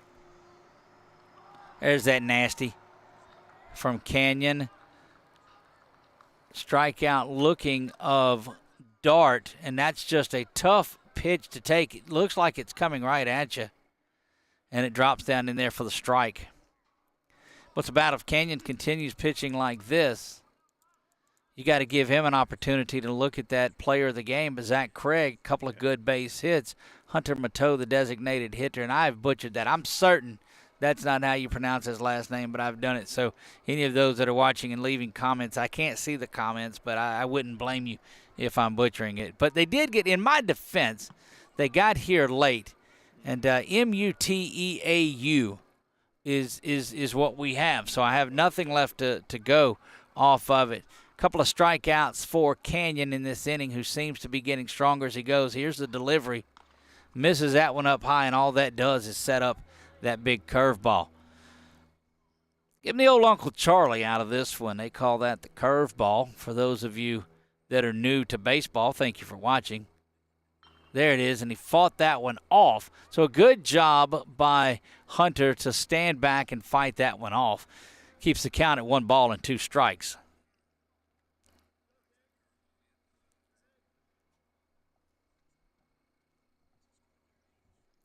Two down, top of the 5th. 1 ball, 2 strikes, and time is called. Canyon steadies himself. You see Markle in the camera there. He's the center fielder. Swung through that one and missed. Down on strikes is the Oberlin Tiger designated hitter. And like Canyon started the first inning, here in the 5th, he has struck out the side. We remain after 4.5. Warriors lead this one 4-2. We'll be right back after this from Walk-Ons. It all started with a sketch on a napkin. An idea created by 2 walk-on bench warmers. And after 10 years of hard work and perseverance to turn their dream into a reality, it's the #1 sports bar in America. Welcome to Walk-On.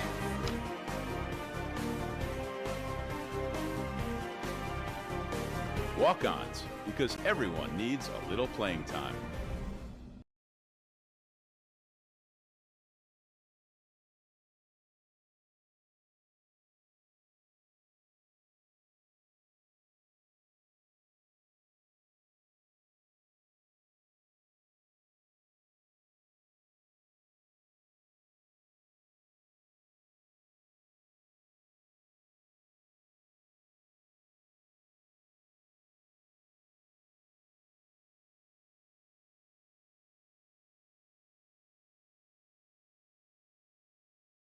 Here we go back to Merrill Blackburn Field, Josh Brown Stadium. Doug Gann, Chuck Perkins bringing you all of the action. And I think you've got an update over from across the subdivision, down the way, down Coliseum Boulevard from Menard. What do you have? Eagles and North DeSoto Griffins. Griffins just went up 2-1, top of the 6th. Warriors set and ready to go. That looks like Seth Cook that is leading things off, and it is. He takes that one, strike one. Seth had himself a pretty good base hit back in the first, drove in a couple of runs, got the Warriors that to 4 in this one, reached base via the walk back in the third, and now he bats 1 for 1 on the day.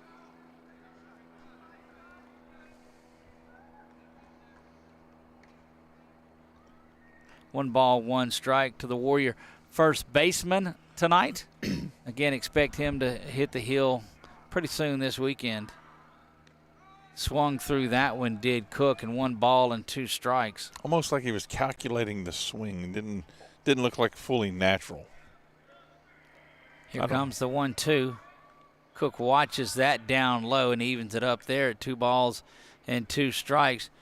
Powell and Courtwright due up next for the Warriors. Warriors looking for some production down here out of 7, 8, 9. Got a couple RBI from Seth back in the first. And this Eagles, but Warriors, looking at the Eagles game on my phone.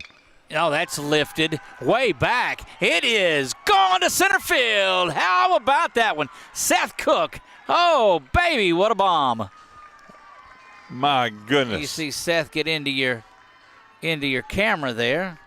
May switch that back over, Chuck, to get him coming around. Oops. There he is. Seth Cook responding well to hitting out of the 7-hole and comes in there and does that. Seth Cook points over at Mom and Daddy and says, there you go. There he comes up by the new cam. Oh.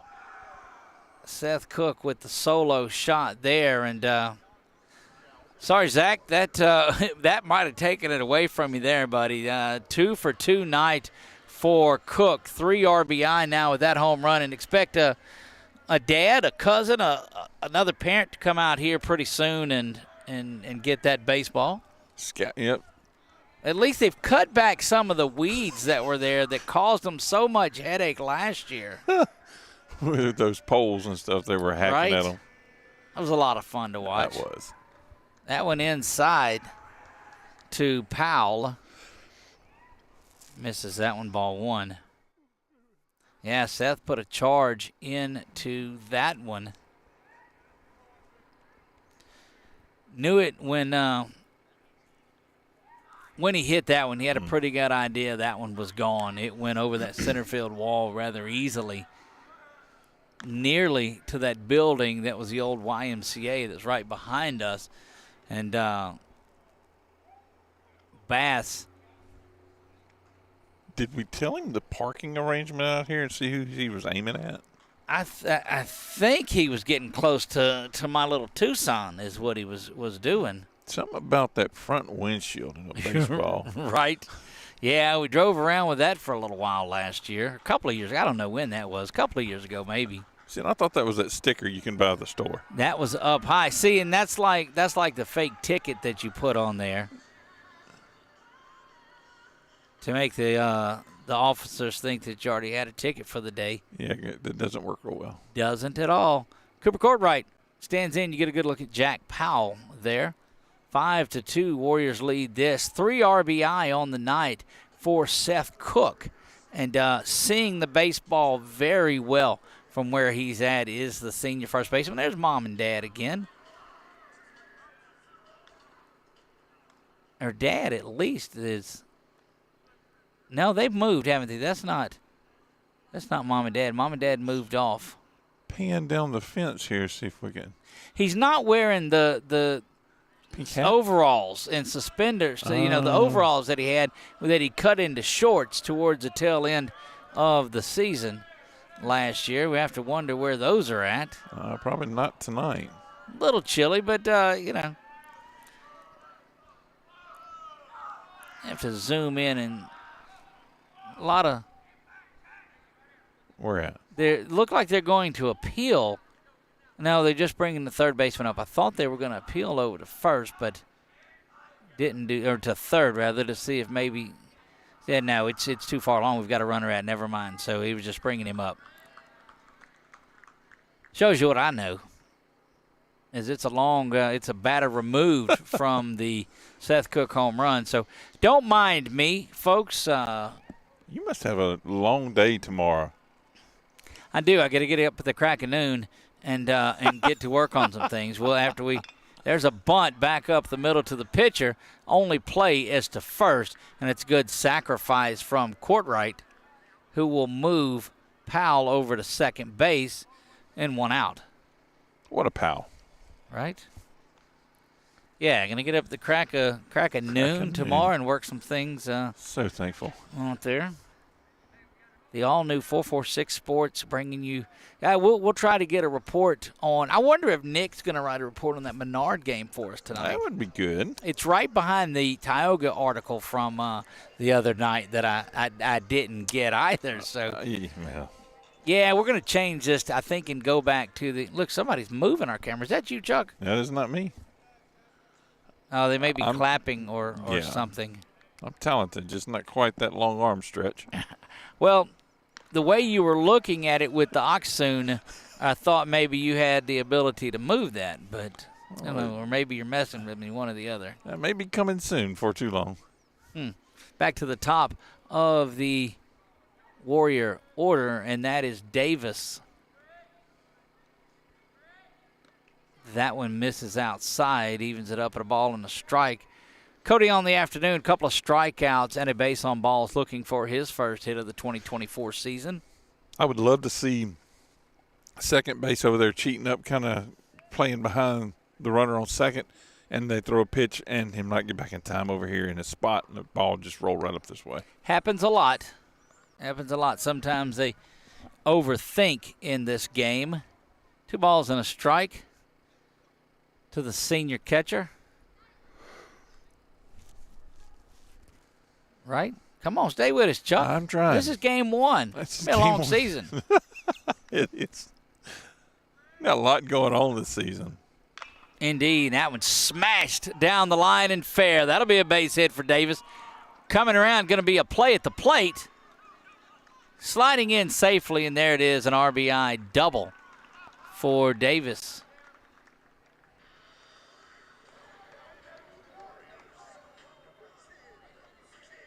Boy, what a good-looking base hit from Cody right there, as that is the second Warrior run. And you get Cody and Seth producing. That's exactly what you want. Give him a double on that one, and that brought in Powell.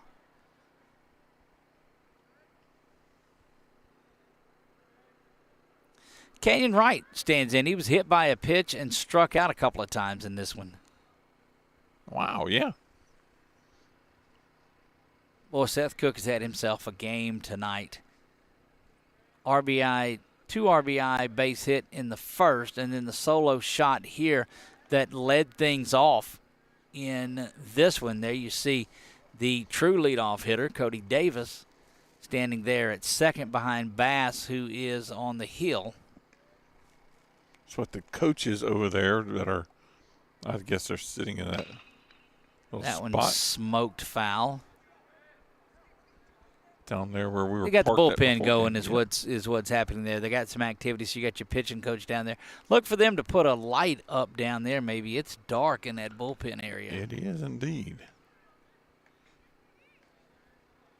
You get a good look in at the junior pitcher tonight. Canyon Wright watches that one go right down the middle.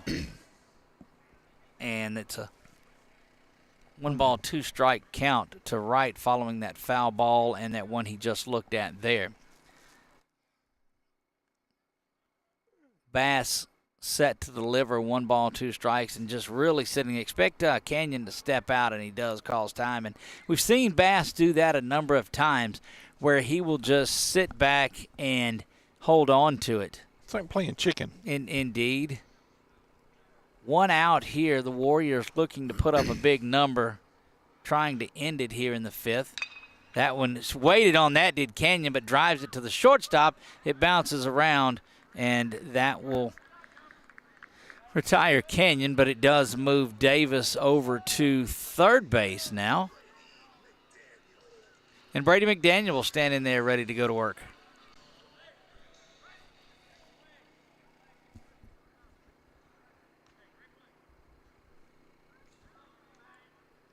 Two runs across for the Warriors. They extend their lead to 6-2 here in the 5th.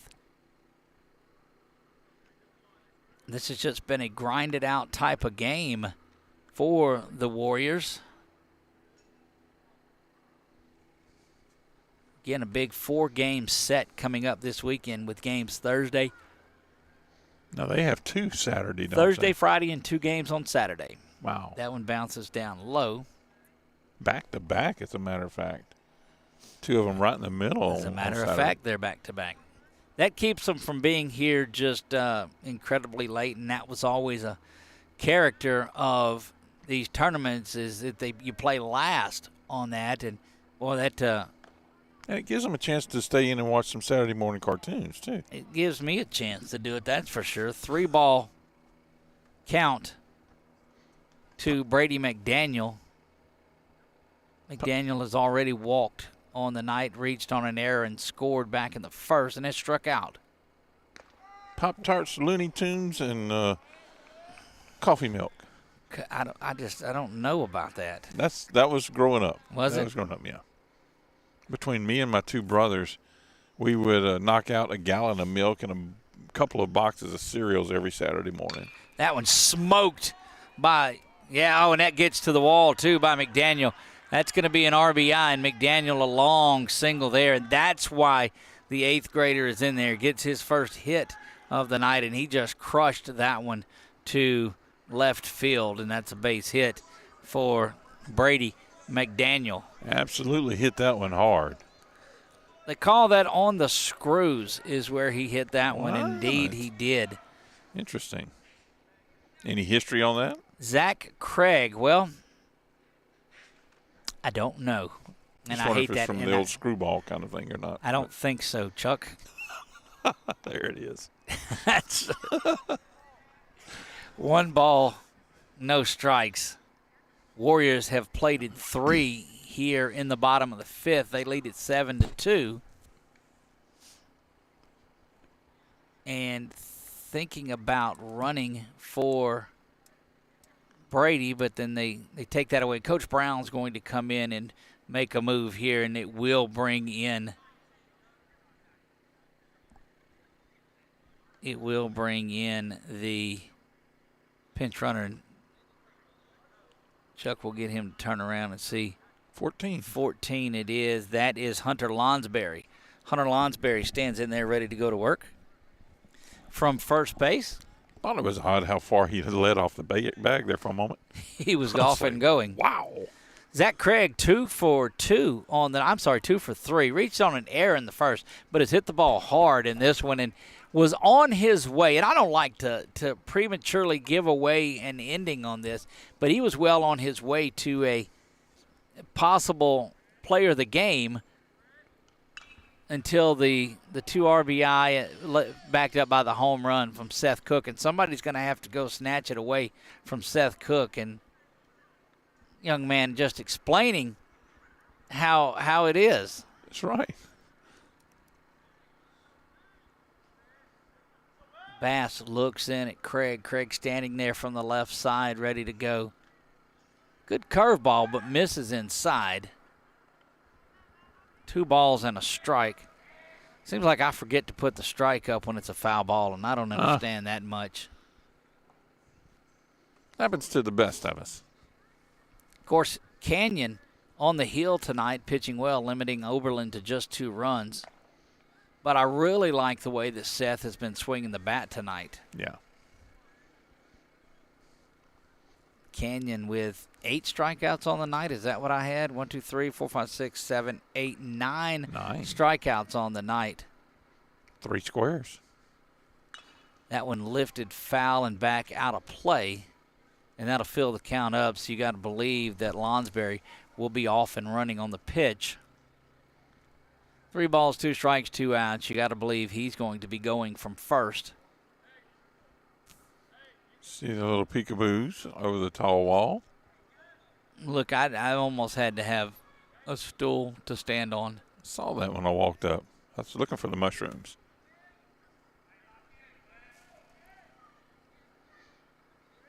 Off and running, swung through that one is Craig, and that will retire the side, but not before the Warriors plate 3 in this one. They lead it after 5, 7-2. We'll be back right at you see young man coming back. He's had himself a pretty good night, but we'll be back after this from our friends at Southern Air. Red, white, and cool summer event at Southern Air Heating, Cooling, and Plumbing. Right now, you can save on a new energy saving system. No money down, 0% interest, and no payments till June 2024. Call Southern Air Heating, Cooling, and Plumbing or visit us online.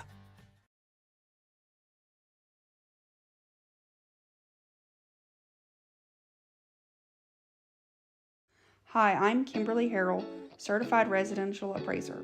I am currently a leading provider of appraisal services for mortgage lending, employee relocation, estate planning, and community property settlements. My experience in real estate over the past 13 years and currently serving as president of the Greater Central Louisiana Realtors Association has given me a clear understanding of the real estate world and the ever-changing market we live in today. For any of your valuation needs, give me, Kimberly Harrell, a call.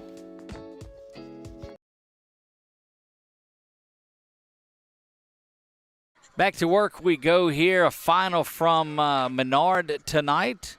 It was 2-1 North DeSoto. The Griffins from up in Shreveport area, if that does sound familiar. Dennis Dunn up there coaching their football team. Tim Whitman coaches their softball team. So, yeah, a lot of names that have made their way up there. The Griffins, Coach Dunn had his team playing for a state championship this year. Yes, they did. Did not see that come in. Here we go in the top of the 6th. This is the bottom part of the order. Jace Thomas will lead things off. He is their third baseman.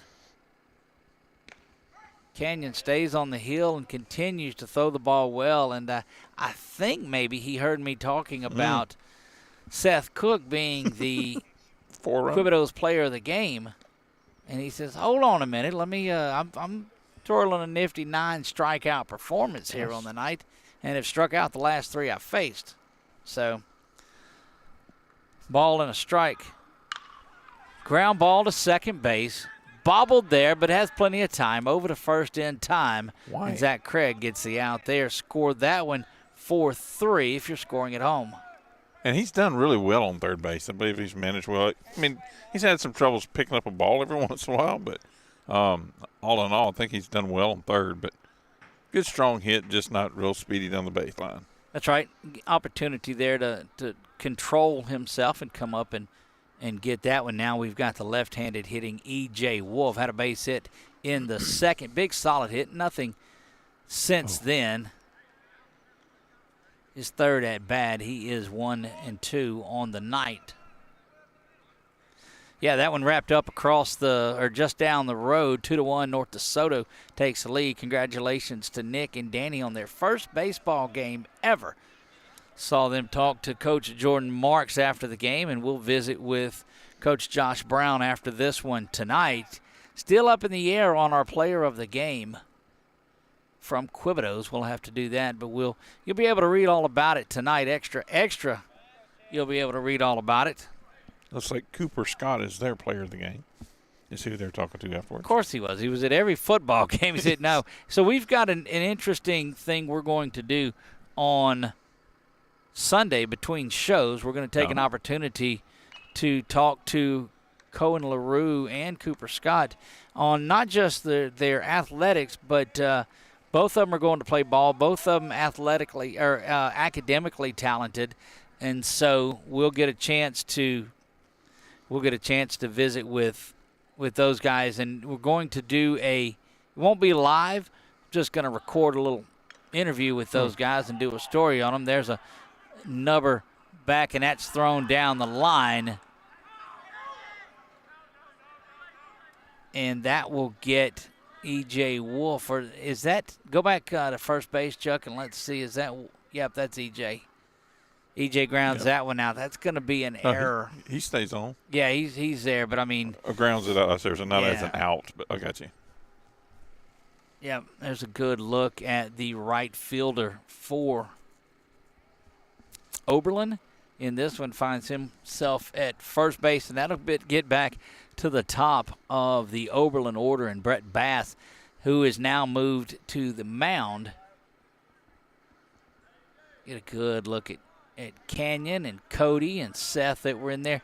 Boy, that's the nucleus of this ball club, without a doubt. Those guys, these younger players, have some steep tradition to carry on, and these seniors have done nothing but lead the way. And there's a quick throw back over to first before anybody was really ready or looking, I think. Canyon's got a good move to first, without a doubt. One down here, top of the sixth we go, scheduled for 7. Speaking of Menard, we saw Menard win their girls' playoff game last night, and they're one game away from Hammond. And they're facing off again Thursday. That's right. Busy night for athletics here. We'll have Oak Hill's playoff game. We'll have Menard's playoff game. We'll have Grace Christian baseball. I don't know that we're going to come out and cover the Thursday night one, as we had the prior commitment out at LSUA. Oh, that's right. To cover that's what you were telling that me about. One. That's correct. And talking about Cooper Scott here on for the Eagles, you're talking about his academic successes. I can promise you, I know both his parents, and that is attributed from his mom. Wow. How about that? I went to school with John, so yeah. And he would agree with me, I believe. So, big night. We've got a couple of local products that are trying to get down to Hammond in girls basketball. Tioga, of course, falling on the road to St. Thomas More a couple of nights ago. Was it? Last night. Last night, was it? No, Monday night. You're right. Monday night. Well, that'd be last night because today's Tuesday. Okay. So there you have it. Yeah. So we're both correct. That one lifted over the third base dugout and fouled out a play. See, your brain is catching up with mine, or vice versa there on this cool, brisk Tuesday night. Yeah, I have another game tomorrow, Tioga game. That's what I had in my mind, just thinking about which one was which. On a Wednesday? On a Wednesday. Oh, my. Softball, Lady Indians will be battling with the Lady Trojans from over here in Ash territory. Just up the road in Alexandria, that's right. Fouled and driven off the rail, that little roof that now is installed near the restrooms here. Field hasn't quite yet come in here in the outfield. It's still spotty, but it's early in the season. Looks like the ivy out at Wrigley Field, how it's just kind of dead until the spring season and the warmth starts going around. That one up high fills the count. 3 balls and 2 strikes. Going to be a long season out here. The Warriors, nothing less than a trip to the state playoffs. We'll start breaking down some of those things. We'll talk about the weekend set. We'll do all of that at the Warrior Roundup. That is Sunday night at 5 o'clock at Buffalo Wild Wings. Come join us out there. I think I might. That one driven over here to right field. Going to come up and get it on the one hop and getting that one back in. Wells does a good job to come up and field that one, but that is a base hit from Brett Bass. Easy for me to say. That was a lot of words, very accurately enunciated. And had the Buffalo Wild Wings thing in there, too, going on. Runners at first and second. But, again, it was a good job of playing it because we talked about that grass a little bit earlier. And let's get back to the mound, Chuck, and we'll take a look at that one as come back out there to discuss a few things. There you get a good look at Zach Craig coming in. Jack Powell is there.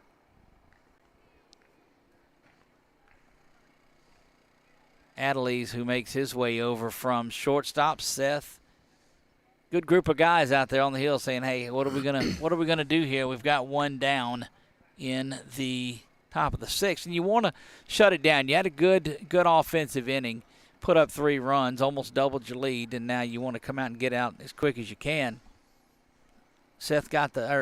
Canyon got the first batter. I wonder if to ground out second to first. You wonder what, Chuck? I was just going to say, I wonder if since they're just right around the corner, basically, if Nick and Danny will come out here and see how it's really done. They're going to probably watch it along the way, perhaps. This is true. Well, I love the enthusiasm out of those guys. They are great additions to what we do here at 446 Sports. Of course, Menard softball will be covered this year by Tom Boucher. Yes, he will. He'll be on the call for that one. I think he's going to be out in the outfield as well. He is. Look, he got they built that nice place for Nick and Danny out in the roost of the say they got other names for it, yes, but they do. It's the roost is what we're calling it out at the Eagle's Nest. And the naming sequence has begun. Everybody's coming up with some catchphrase for their little post. That's right, and they may not like what but anyway, great fun for those guys, and that one is in there for the strike. 1 ball and 1 strike. We need to have a coach speak, sort of show, and just kind of I don't know if we could battle with one another over these names. We'll have a little bit of that there on the Sunday night show in that transition time between 6 and 7. There's a bunt pushed foul and up into that fence. Davis there to secure that one, and it's a ball and 2 strikes. We have seen Oberlin do that a lot tonight, try to lay that bunt down. Yep. And effective once on the night on that squeeze. It was really nifty. The rest of the times it's been uncircumstantial. Yeah, it's unfortunate that they not more accurate with that, because you can see looks like they've worked at it, but just not doesn't have the effectiveness as of yet. Maybe going on throughout the season, they'll find that little pothole for it to land in. This is Jaden Mokemeyer that is battling there. Bass is at second.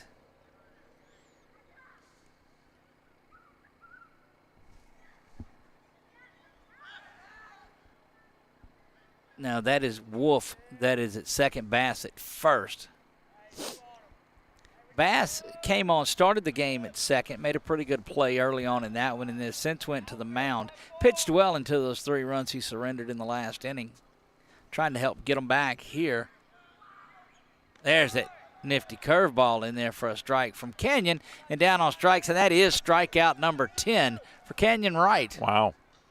Again, another good nomination. The 4th strikeout looking tonight for Canyon. All have been on that curveball, and we've got 2 outs. You'll see your outfielder get back to, or the infielders will get back to normal depth for Braylon McLean. He originally started on the hill. He's the pitcher of record in this one.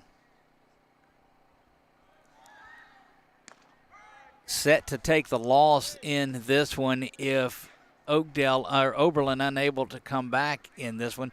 That strike makes its way in there, and it is 0-1. Oberlin has always been a good, strong team in their baseball. Curveball misses, ball and a strike. And the optimistic enthusiasm of the outfielders that no matter where it's been, Braden's been quick to tell them good pitch. And you love to see that. That's what chatter in the outfield is all about. That's right. Infielders holding on. Adelaide's is holding Wolf on there. We'll see if Canyon comes back, and he does quickly, and that one does get away. But they've been so these teams have been so drilled into don't go anywhere on a pass, but that ball actually did go by him. And the runner still didn't go anywhere. Now, it wasn't far enough, I don't believe, to really get there anyway. But it just shows you how much they are in line with that. They've watched some film. I know the trickeration that Coach Brown will pull out. Trickeration indeed. Canyon comes set. ready to deliver, and does. Runners off and going. Uh-oh. And you got a couple of runners down here. And Cody doing the right thing. He's just going to run the player down, and they'll get Wolf in a rundown. Pickle, they call it. And that is tagged out by Adelise. So you will call that 2-5-6 on the putout if you're scoring at home. That is a caught stealing 2-5-6.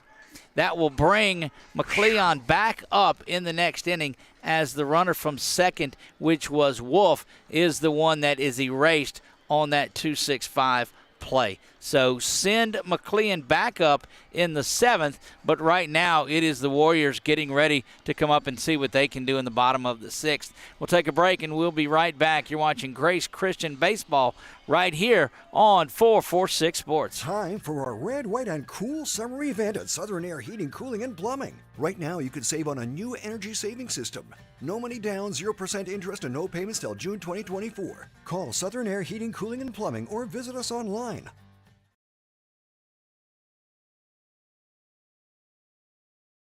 For a lifetime of the best possible vision, look to Wallace Eye Associates, where our tradition of eye care excellence in Cenla spans nearly 40 years.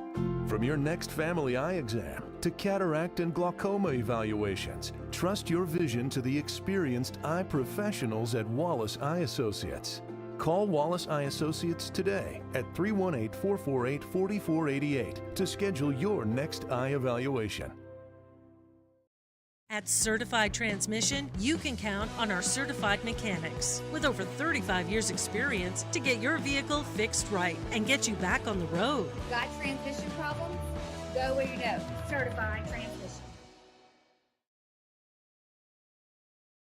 So before all of the baseball gurus give me grief, yes, it was in fact 2-5-6 on the putout, not 2-6-5 on the putout, as it goes from catcher to third to second to shortstop. So 2-5-6 officially on the old caught stealing if you're scoring at home.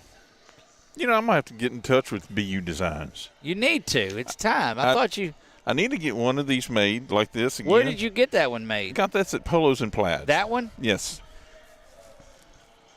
Yep. Unfortunately. And great work they're doing there. But I've got some that we've got some new stock, and our prints came in tonight. Okay. Prints, Prints, not INCE. Not INCE. Which there is a Todd Prince that works at our school who is with the National Guard, and he does some sub work, but he also is a recruiter. So works on a submarine? No, sub work as far as sub. Oh. Sub. Easy for me to say. Yeah, sub. Substitute. I know. That's it. That's the word I'm looking for. I feel you. My little hood rat out here. It's chilly. That would be good to have. Some chili right now. Got a pinch hitter in for the Warriors is what I see. Let's go in there and see. They announced 23. Let's just see if that's.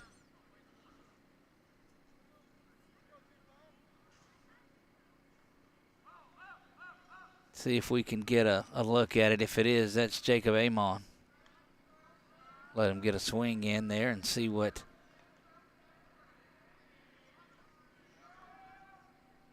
Yep, it is. Jacob Amon getting the pinch hit opportunity here. And you like to see him come up hacking in this one, too. 7-2 in this one. And that is a new pitcher on the hill. That looks to be 25, Quentin Grundy. He made his way over from first base, and he is now on the hill for Oberlin. Okay. Big night tonight for Canyon. Big night tonight for Seth Cook. And, boy, how many times did you hear us say that through the years? Wow, yeah. Many times. Many times. You know, they're such a good travel group as far as their following with their parents and support. That's right. Bounces around, 3 balls and 1 strike to Amond. And I go back to that big, long road trip that we had. And Dyersville, Iowa. Yes. The Field of Dreams game. Yep. Chuck drove 47 minutes on that trip. 37. 37. You're My being bad. too That's gentle. right. I'm too kind. Appreciate you. Slept for 17 hours. Yes, you did, both ways. Ball 4, and that will send Amon down to first base. Starting off here, and Chuck, how about a 5-run 6th inning here? That would be nice for the Warriors. Oh, I would not. Either way, you move to the top of the 7th if it's not. So the Warriors are 3 outs away. Either way they do it, they could put up a 5-run spot here or hit 3 up, 3 down in the top of the 7th on Oberlin.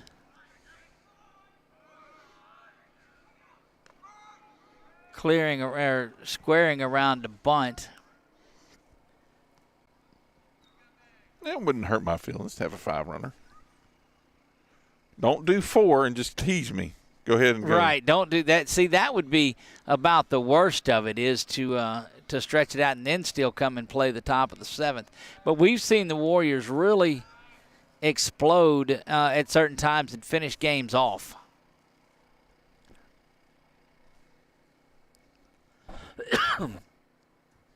Cool night air starting to creep in on this one.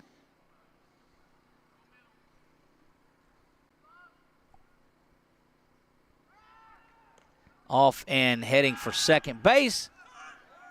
And in there on that one as Amon gets the stolen base.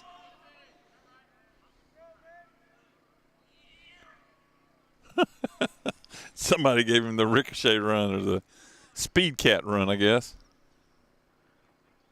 That is Maddox Adelise that stands there at the plate. Adelise wears number 1, which is interesting, as that number adorns the outfield wall as well as retired number of Jimmy Miller. Good bunt laid down by Adelise, and that's going to be tough to field. Tries to do the quick spin around and no good, and runners will be at the corners. Good piece of work by Adelise. Now you see Maddox.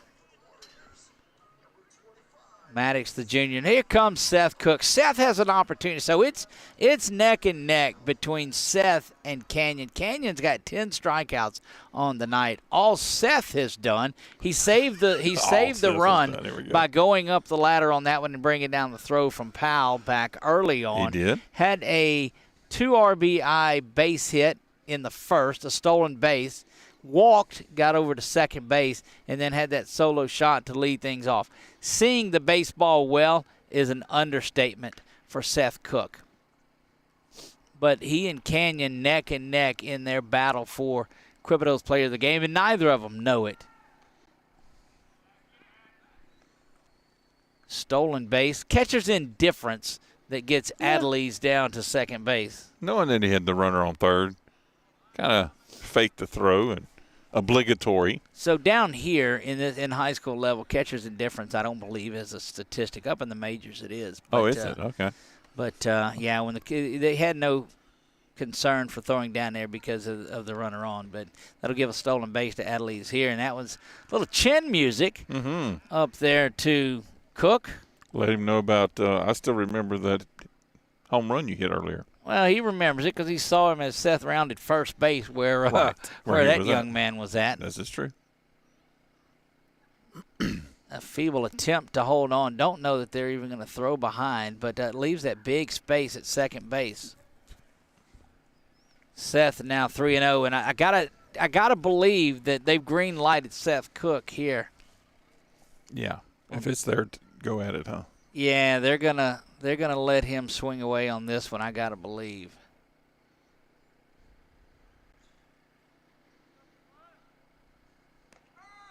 Takes that one right down Main Street, so more than likely had him taken. Or Seth, just on the 3-0 count, was doing it. And that's just the type of ball player that Seth is. He's going to work every at-bat, every pitch along the way.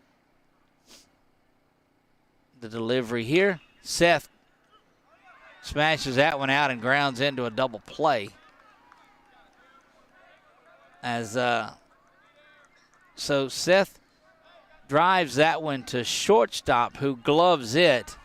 About 5 feet away from second base. Yeah, and Adelise was off the base just enough. I mean, taking his normal lead, but the ball just got there that quick. So erase Adelise from the bases, and that will bring up Jack Powell, the senior, third baseman for the Warriors.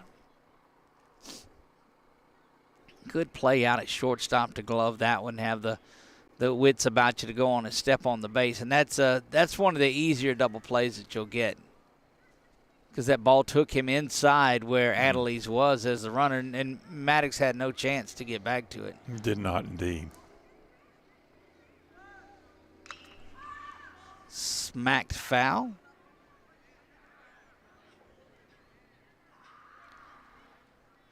I put my motion camera over there next time and just let it move around with the ball. There you go. I'd like to see that. Just up on the little perch over there. Concession stand workers have gotten some time off. They're out watching this one. Up high. High and tight, yeah, once again. That may be the scoreboard operators, because sometimes they stand up on that side over there.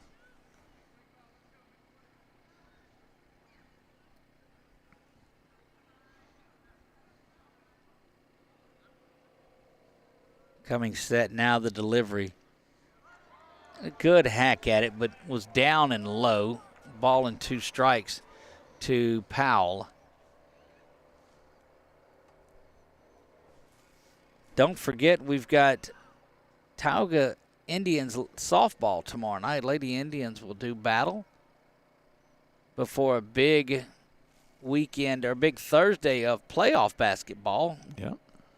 Eagles and the Rams do battle, differing opponents, both trying to get punch their tickets down to Hammond, where we're going to try to set up and cover some of that for you audio. Wow. So that's our commitment to local high school sports here from 446 Sports.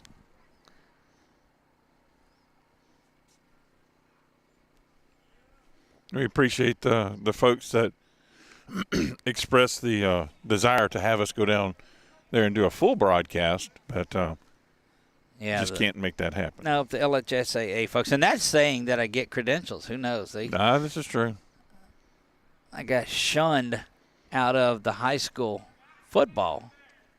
That's all right. I didn't need to go anyway. No, true. Full count.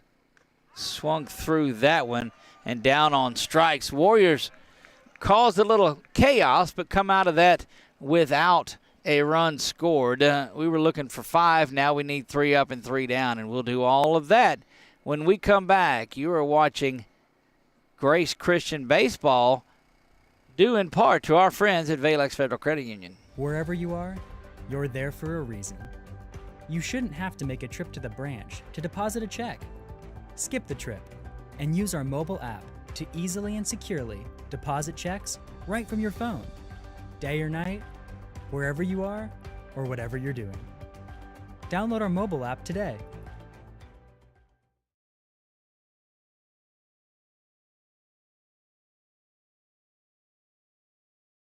This month, as we gather with the ones we love, let's take a moment to give thanks for the blessings in our lives. When it comes to protecting what matters most, trust those who care about your family as much as you do. I'm Jason Hawk, your local Farm Bureau insurance agent. I'm here to help you protect what you hold dear. Whether auto, home, or life, have peace of mind knowing that your family is covered today, tomorrow, and for years to come. So talk to Hawk at 318-791-HAWK or online at talktohawk.com and let us help you protect what matters most. Back to live action. Here we go. YMCA playing through the crowd and made a change on the hill, Chuck, and we'll look in and see. That's got to be Logan Markle, who stands in there ready to go to work, the big left-hander that we saw come out of center field. Coach Brown asked about should he was torn between starting him and Canyon. This young man, this left-hander, is ceremoniously there. Canyon hands it over to him. Left-hander touches the low 80s as an 8th grader. Those at 81, 82. And it just seems you saw Cade Anderson do that for the Tigers yesterday from the left side. Just able to really make some things happen. So we've much anticipated debut of our coaches cam, and we're going to get away from that one. From here, I got to find somewhere else to put that. But here's a good shot at the big lefty. Yeah, that cam's not bad for offense when we're batting, but yeah. Fastball pounds in there. Yes, indeed. And the first one by Logan. And Coach Brown told me to watch out for this young man, that he really, really throws strikes and pounds the strike zone. And an opportunity to be a pitcher that the Warriors have not had in who knows when, a hard-throwing left-handed flamethrower. That one is bunted off to the right side, letting it go foul, and that's good work by both Cody Davis and Logan to just let that one go, because they had no opportunity to get the speedy Braylon McLeon. Yeah. Started this one back as the pitcher. He is the pitcher of record, scheduled to take the loss unless his Tigers can create 5-6 runs off of Logan Markle, but we'll see about that. I do like the big kick off of our new pitcher here. The ball just comes off of there so solidly. I don't know what I was zooming in on there. Might have been a mosquito. Very impressed with what we've seen. Yeah, your focus is, yeah, there you go.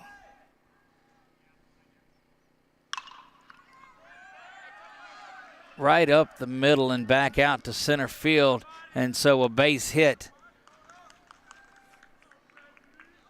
Going to have to move it around just a little bit. That is Amon that has come in to play center field. So Markle goes from center field to the mound. Courtright stays in, or Courtright actually moves over here to where we're at in right field. Not sure who is out in left. We'll have to get that. Cook goes to second base. Canyon Wright goes to first.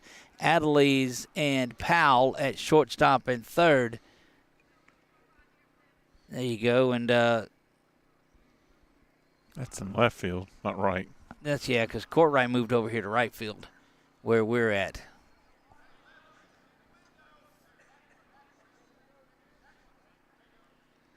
Boy, Markle just staring right at the base runner. Cody thinks about the snap, though. That's just enough to chase McLeon back to first. This is Cade Manuel. Stands in there. Strikeout victim, ground out, and he is 0 for 3 on the night. Off and running there, and Cody says he likes to throw runners out, and he chunks this one out to center field.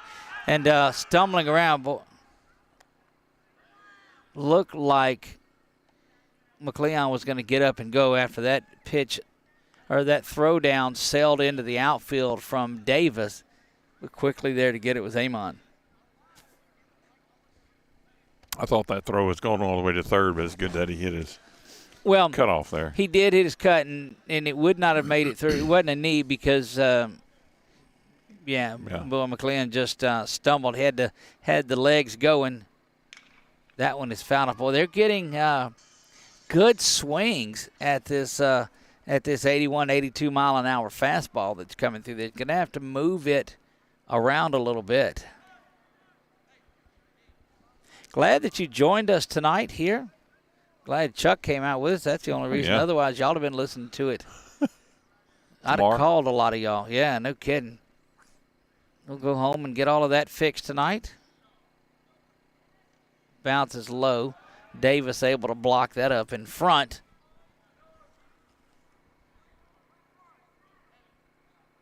Two balls and a strike. Boy, I'm getting 3-1. Getting all kinds of texts about keep the scoreboard updated. I'm trying, but it's from it's from my dear friends that like to give me that sort of grief. Well, yes. They act like you got all the time in the world now. Indeed. And that's going to put one on base here. It does. One more on base. Logan's come in throwing the ball well, but has given up the base hit up the middle and then walked the next batter, and that gets us over to Grundy, who came on to pitch there, struck out a couple of times, and had a base hit and an RBI back in the first.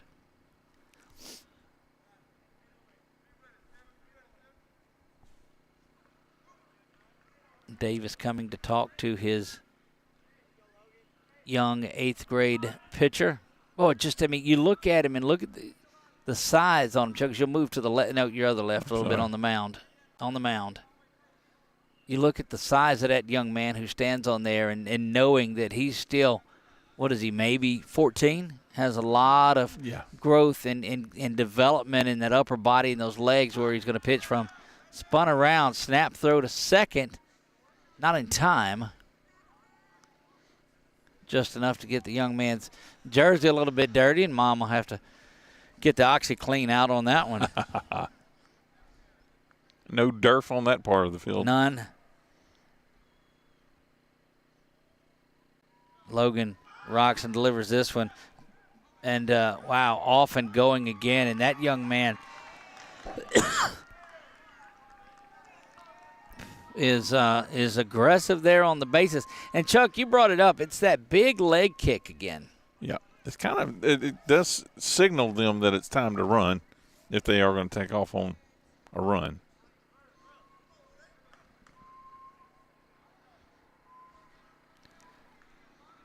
Runners at first and third now. And coming a long way down third base.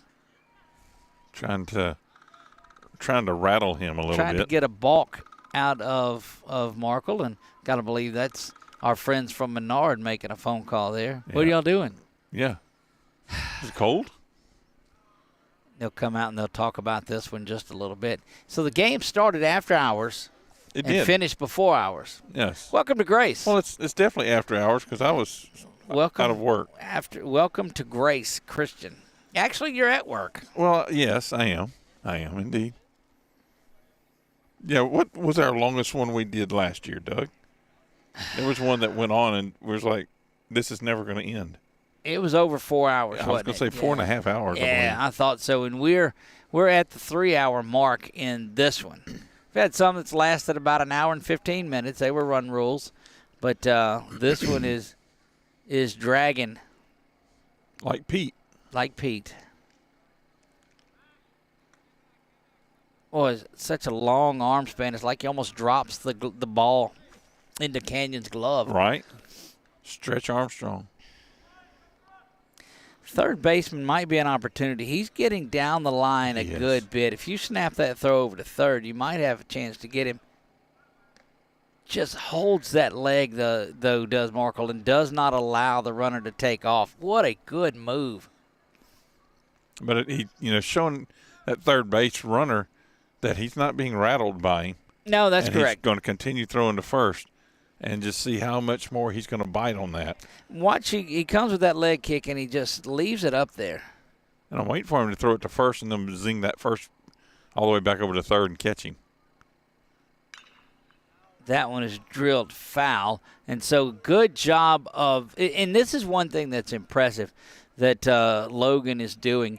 He's altering the time between his deliveries and the way that he delivers, and really it makes it really tough on the runner from first. But they tell you, on a left-handed pitcher, you're going first move. And so the fact that Logan's able to mix it up a little bit makes that difficult.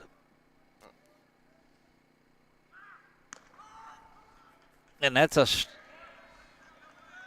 strikeout. Yeah, I thought he had screamed balk, but that is a strikeout. First strikeout of the career from Logan Markle, and he gets that one here, 1K on the night. That's 11 strikeouts that the Warriors have recorded.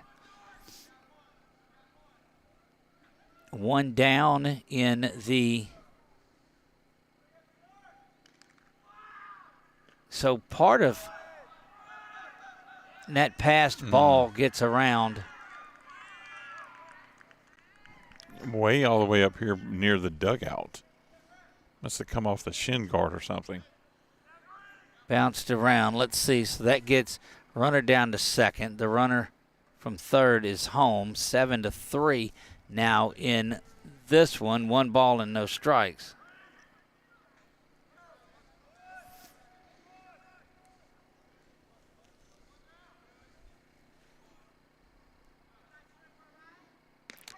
Oberlin's done a good job of staying aggressive against Markle. And that big leg kick of his. Yes.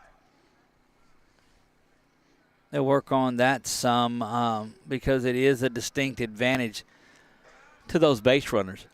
Yes, and you can tell that they're taking every advantage they can to push base runners around to get them in scoring position. Well, you absolutely have to stay aggressive. That's how you're going to get back in this one. Your final shots, you have absolutely nothing to lose in it. Right.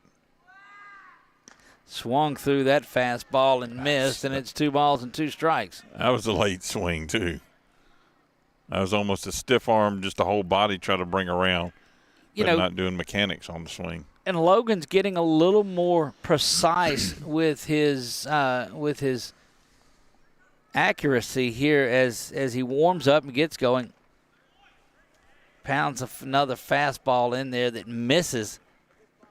And that fills the count up, 3 balls and 2 strikes. You absolutely don't want to lose him here. You've had a good at bat. Nick and them just sent us a message. Y'all still at Grace? Ha ha ha ha. Yeah. Markle set to deliver the full count. Misses away with that one.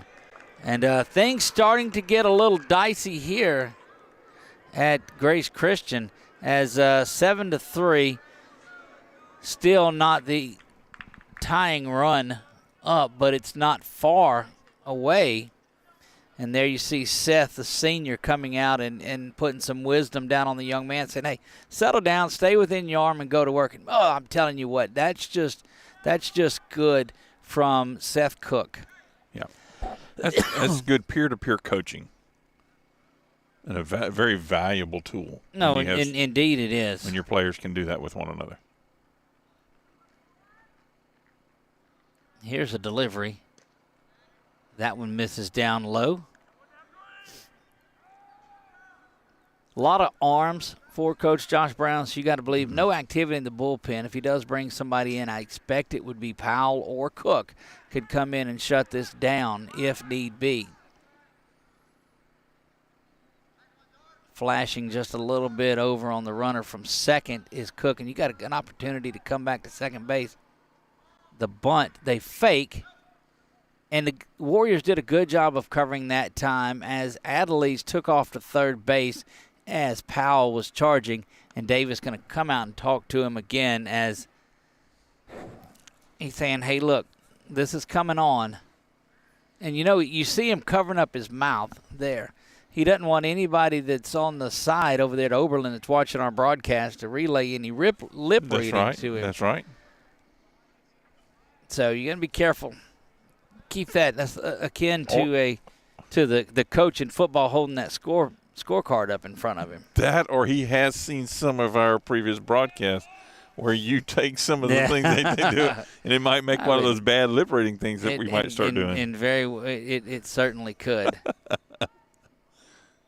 2 balls, no strikes. Here's the delivery. There you go. Took a little something off of that one, it looked like. Yeah. That was more of the changeup. Maybe, though, you're trying too hard. Just settle in.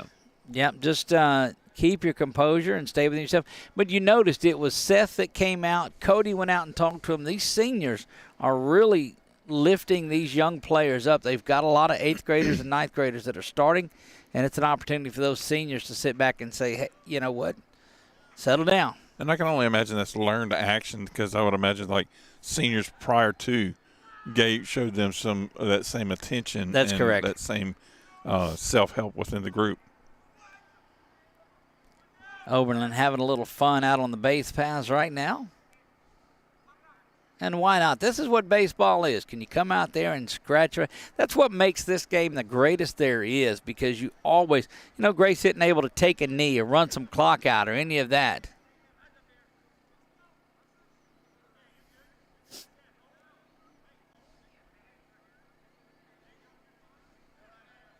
On this chilly Tuesday night, as we get past the 8 o'clock hour. Game that started some 3 hours and 7 minutes ago. There's a strike. Thought he was calling him out there for a moment. It looked like he came up there and took his mask off, and he does call him. Yeah, that's the. Yeah. 2 down. 2 strikeouts, and that's going to bring up Jace Thomas. If this is not correct, I'll say that I saw something like this happen at the Tioga game the other day. The umpire behind home plate umpire rang him up. Getting some, not sure, looked like the count, and he's having to, and they don't know if he's calling it 2-2 or 2 outs. I think it was 2-2. Yep, 2-2. They're going back to 2-2, so it does, and that's what we had on the Wallace Eye Associates scoreboard. So, here I go, not trusting myself on there. Well, and I did that with that day because I looked up at the scoreboard, and it had one thing. I was like, well, I thought it was 2-0, but it was on the scoreboard. It was 1-1. Another conversation going on up there near home plate. Nope, to the left somewhere Josh is. And now he does officially have it as the strikeout, and I'll put this as some of the strangest couple of things that I've seen. Needless to say, Jace Thomas is there, and they're going back to the official book with the aforementioned Mrs. Courtwright, who is keeping that one. See, she went off to the right is where she is. And that will get Jace Thomas in there, the third baseman. All right. 2 outs, nonetheless. 2 outs, 2 strikeouts for Markle. Swung and missed there, and look, that might generate a few extra views tonight. Go get that. That's right. We'll cut that one up as our cool. We need a hot play of the game, as cool as it's been out here. Logan rocks and fires and delivers this one, misses up high. Release point was just a little off there. He's been good at controlling that, but just let go of that one before he had the opportunity to follow through with it. Lady Eagles play Thursday, and it's going to be at 6 p.m. Okay. Just got a message on that one. Swung on through that one. 2 strikes now, and 1 strike away from the Warriors going 1-0 on the season.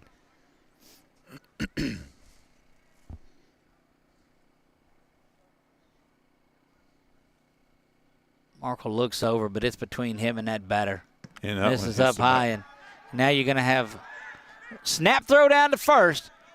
Not in time, and that gets the run over to third, and that's gonna drive Coach Brown a little crazy too on that one. You don't. Yes, it's a 7-3 situation. It doesn't change anything, as the runner is still in scoring position. So a runner at third with nobody out, or the runner at third with 2 outs, is really no different than a runner at second. There you saw.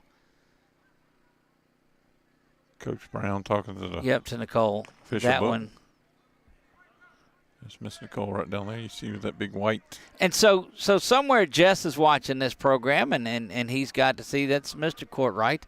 That is not sure where his travels take him, but he got to see the misses on the game. It's not often that the official book, the scorekeeper, gets to find some time. There's a snap throw over to first, and they ring him up, and that will do it. That's a not a walk-off, but a pick-off. Ends things here. And not sure, the umpire or the coach from Oberlin not excited about things at all, as as when Matthew starts singing, that lets you know that this one over. So he's going back up there. Not sure what. Oh, he's going to get him a little bit of blue there, and he's wanting to appeal that some. And there'll be some. Line him up, he says. He realized that he wasn't getting anything done out of there. Now Matthew cranks it back up again as Grace wins every time, cascades through the speakers here at Merrill Blackburn Field at Josh Brown Stadium, a tradition they started back in some 2015, I believe, is when all of that started on there. Grace is going to go to 1-0. Oberlin will drop to 0-2, we believe, on the night. I think they played last night, if that's what I hear correctly. Chuck, boy, it's Canyon or it's Seth Cook. Canyon has 10 strikeouts on the night and really did well, but it's hard to not go for Seth Cook, who was just solid on the night, set the tone in the first with 2 RBI, played solid in the field tonight, went up and got one, had the solo shot in there, and just Seth Cook being Seth Cook. And for that, Seth is going to be our Quibidos player of the game here offensively for the Warriors. And great choice, because I completely agree with that, because like you said, offensively and defensively well-rounded, great showing tonight. Nothing away from Kenyon Wright. No, by no means. That's a great outing this game, to take the whole game up to that point for 10 strikeouts. That's an amazing accomplishment. But season is young, and we know Big Boy's got some stuff up his sleeve yet. Indeed it is. And so you look at what – so here's another opportunity. Maybe this gets deeper than probably we should in it, but – as we're waiting on Coach Brown, we'll try to wave and get him out here too. He gave us the thumbs up there and let us know that he's coming out. But the senior leadership of Seth to go out there and talk to Logan towards the end of the game, the big grab that he made over at first base, everywhere that Seth has been asked to go, Seth has been able to rise and do what is needed to be done out of there. And so, he gave us. He's going to come out here. He's looking for his ride. He is. See, he's got more coaches this year, and he's got to walk. So I don't. Wow. Boy, that's difficult. Where's the little scooter at tonight that was out here? See Coach Brown coming out, and we'll give him some camera time on his way out. We will. That's right. Head coach Josh Brown in his 86th season at the helm of Grace Christian on here. He's doing a good job. Chuck, we're going to swap your headset down there with him if you don't mind. We'll do that. Well, I'm glad I brought my headset. That's right. That's right. We'll get that on with him and do that and make that swap, and that should be good, right? Yeah, we'll back up and get him going on this one when he gets that one on. And here with the start of the 2024 season, Coach, and you guys come out and start season 1-0. Congratulations for that. Well, I appreciate it. You know, you talked to me about, and we're going to work backwards in this, when you talked to me about the 8th grade left-hander Logan Markle that came on and we saw him pitch. We saw him make a good play out here in center field tonight too. What is it that you see in this young man, and quite frankly, the 3 8th graders that you started in here, that says, you know what, they're ready for varsity level? They are. I mean, they've been competing for a while. We saw them during the summer and the fall. We really like those kids a lot. And, you know, we got no choice. We got to throw them to the wolves, and they got to get better. I mean, honestly, they're competitors, and they got a great baseball IQ, all of them. But anybody that's been around the program has seen that through the years. You go back as far as I have with you, when you had Ladner, who's coaching with you now, and Boswell and JG and those groups that were playing as 8th and 9th graders, and they built something special on here. So you've never shied away from playing the people that need to be out there playing. Absolutely. I mean, you know, you got to play your best guys, and I feel like, you know, right now we say you want to be in our top 12. We got 12 guys that can go and play every night, and, you know, you saw that tonight. We actually played 12, maybe 13, I think, and you know, we're just going to throw them out there and give them a chance to be successful early and see what happens. They've earned that right. Yeah, they have. And somebody that continues, some of the veterans that continue to do it, you throw Canyon Wright out there, and it responds with 10 strikeouts and really had command of it throughout most of the night. He did. I felt like we could have played a little better behind him at times. And then, we worked on PFPs yesterday, pitcher's fielding practice, and, we struggled with that a little bit, but we got to clean those things up. But overall, he's a bulldog. We talked earlier, and we've talked in the offseason about Seth Cook and him becoming a senior. We saw the way he called time and went up and talked to Logan on there, but responds well out of the 7-hole. Had a couple RBI in his first at-bat, hits another one over the center field fence. Tell me about that young man. That's huge. We need to get him going. He struggled a little bit in the fall, and we saw the last jamboree that he was peaking a little bit, and once we get him going, and we feel like we kind of joke with him a little bit, the Seth. We got to get the Seth of the spring, and once we get him going, it's huge. I mean, and that was a huge home run to give us some extra cushion there. You see with them loading the bases up late.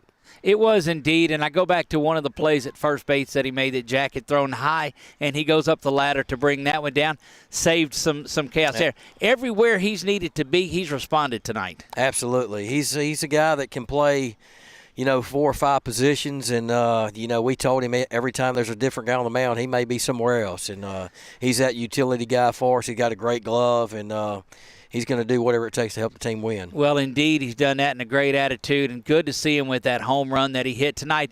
For his performance tonight, he's our Quibitos Player of the Game, so We'll let him know that as well. Big weekend coming up for you. You've got the Classic coming out here, and so you guys have 4 games, Thursday, Friday, and 2 on Saturday as well. Is that right? Correct. So a lot of baseball there, and then we'll kick off the inaugural Warrior Roundup out at Buffalo Wild Wings on Sunday night. So we're going to my wife says, oh, you're going to staying with Coach Brown again now that it's baseball season. It seems like that. Yeah, we're excited about it, man. And, this is a great time of year. You got LSU baseball, college baseball back, and high school baseball kicking off. I mean, I'm excited. Best time of the year. Look, indeed it is. It's a struggle on us as we transition from basketball in the playoffs over to baseball. But, boy, sitting back out here and watching the sun go down and that beautiful horizon that's out here, can't beat fun at the old ballpark. No, not at all. Head coach Josh Brown picks up the victory tonight. The Warriors go 1-0 on the season. Looking for a big weekend. Coach, thank you. Hey, we appreciate you guys. There you go. Head coach Josh Brown joining us there, and that's going to wrap it up from Merrill Blackburn Field. Josh Brown Stadium. Got a dadgummit. I didn't ask him about the buggy ride that he was unable to get. Me waving back over? No, he said wait till he gets a little bit further on there. That'll wrap it up tonight for us. Warriors start the season 1-0. They win this one tonight 7-3. Congratulations to Canyon Wright, who pitched himself a gem tonight, had 10 strikeouts on there, struggled a little bit from the plate tonight, but he'll get that worked out real quick. Seth Cook was our Quibitos Player of the Game tonight, had the home run, had the 2 RBI single, had the senior leadership, and then went and made a play at first base that saved an error on there. So tell me about the performance of Seth tonight. I mean, you just said it right there with everything that he did, and that the one comment I wanted to make earlier on the one that he just leaped up and got over there on first. It was almost like a pirouette-esque kind of thing, or it just almost pirouette. It just beautiful twist. Grabbed it, come down, got on the back, and just kind of gracefully marched off with it. Well, gracefully has marched off with a win tonight. There's the buggy. See, the buggy came out late tonight. That's going to come with more reps from the buggy driver. Brown's going to go out there, and he's going to have a talk with him about that and say, hey, look, we got to get this buggy out here. Well, I got to get my buggy out of here as well. So that's going to wrap it up. We'll see you this weekend for Grace Christian. There's my man Canyon in the house. Let's see if – and so he's getting his laps in after pitching, and just a good a young man is that you will find in Canyon Wright. That's going to wrap it up here from Merrill Blackburn Field, Josh Brown Stadium. Warriors win at 7-3. They move to 1-0 on the 2024 season. We'll see you this weekend. From my man Chuck Perkins, I am Doug Gann. God bless you all, and good night.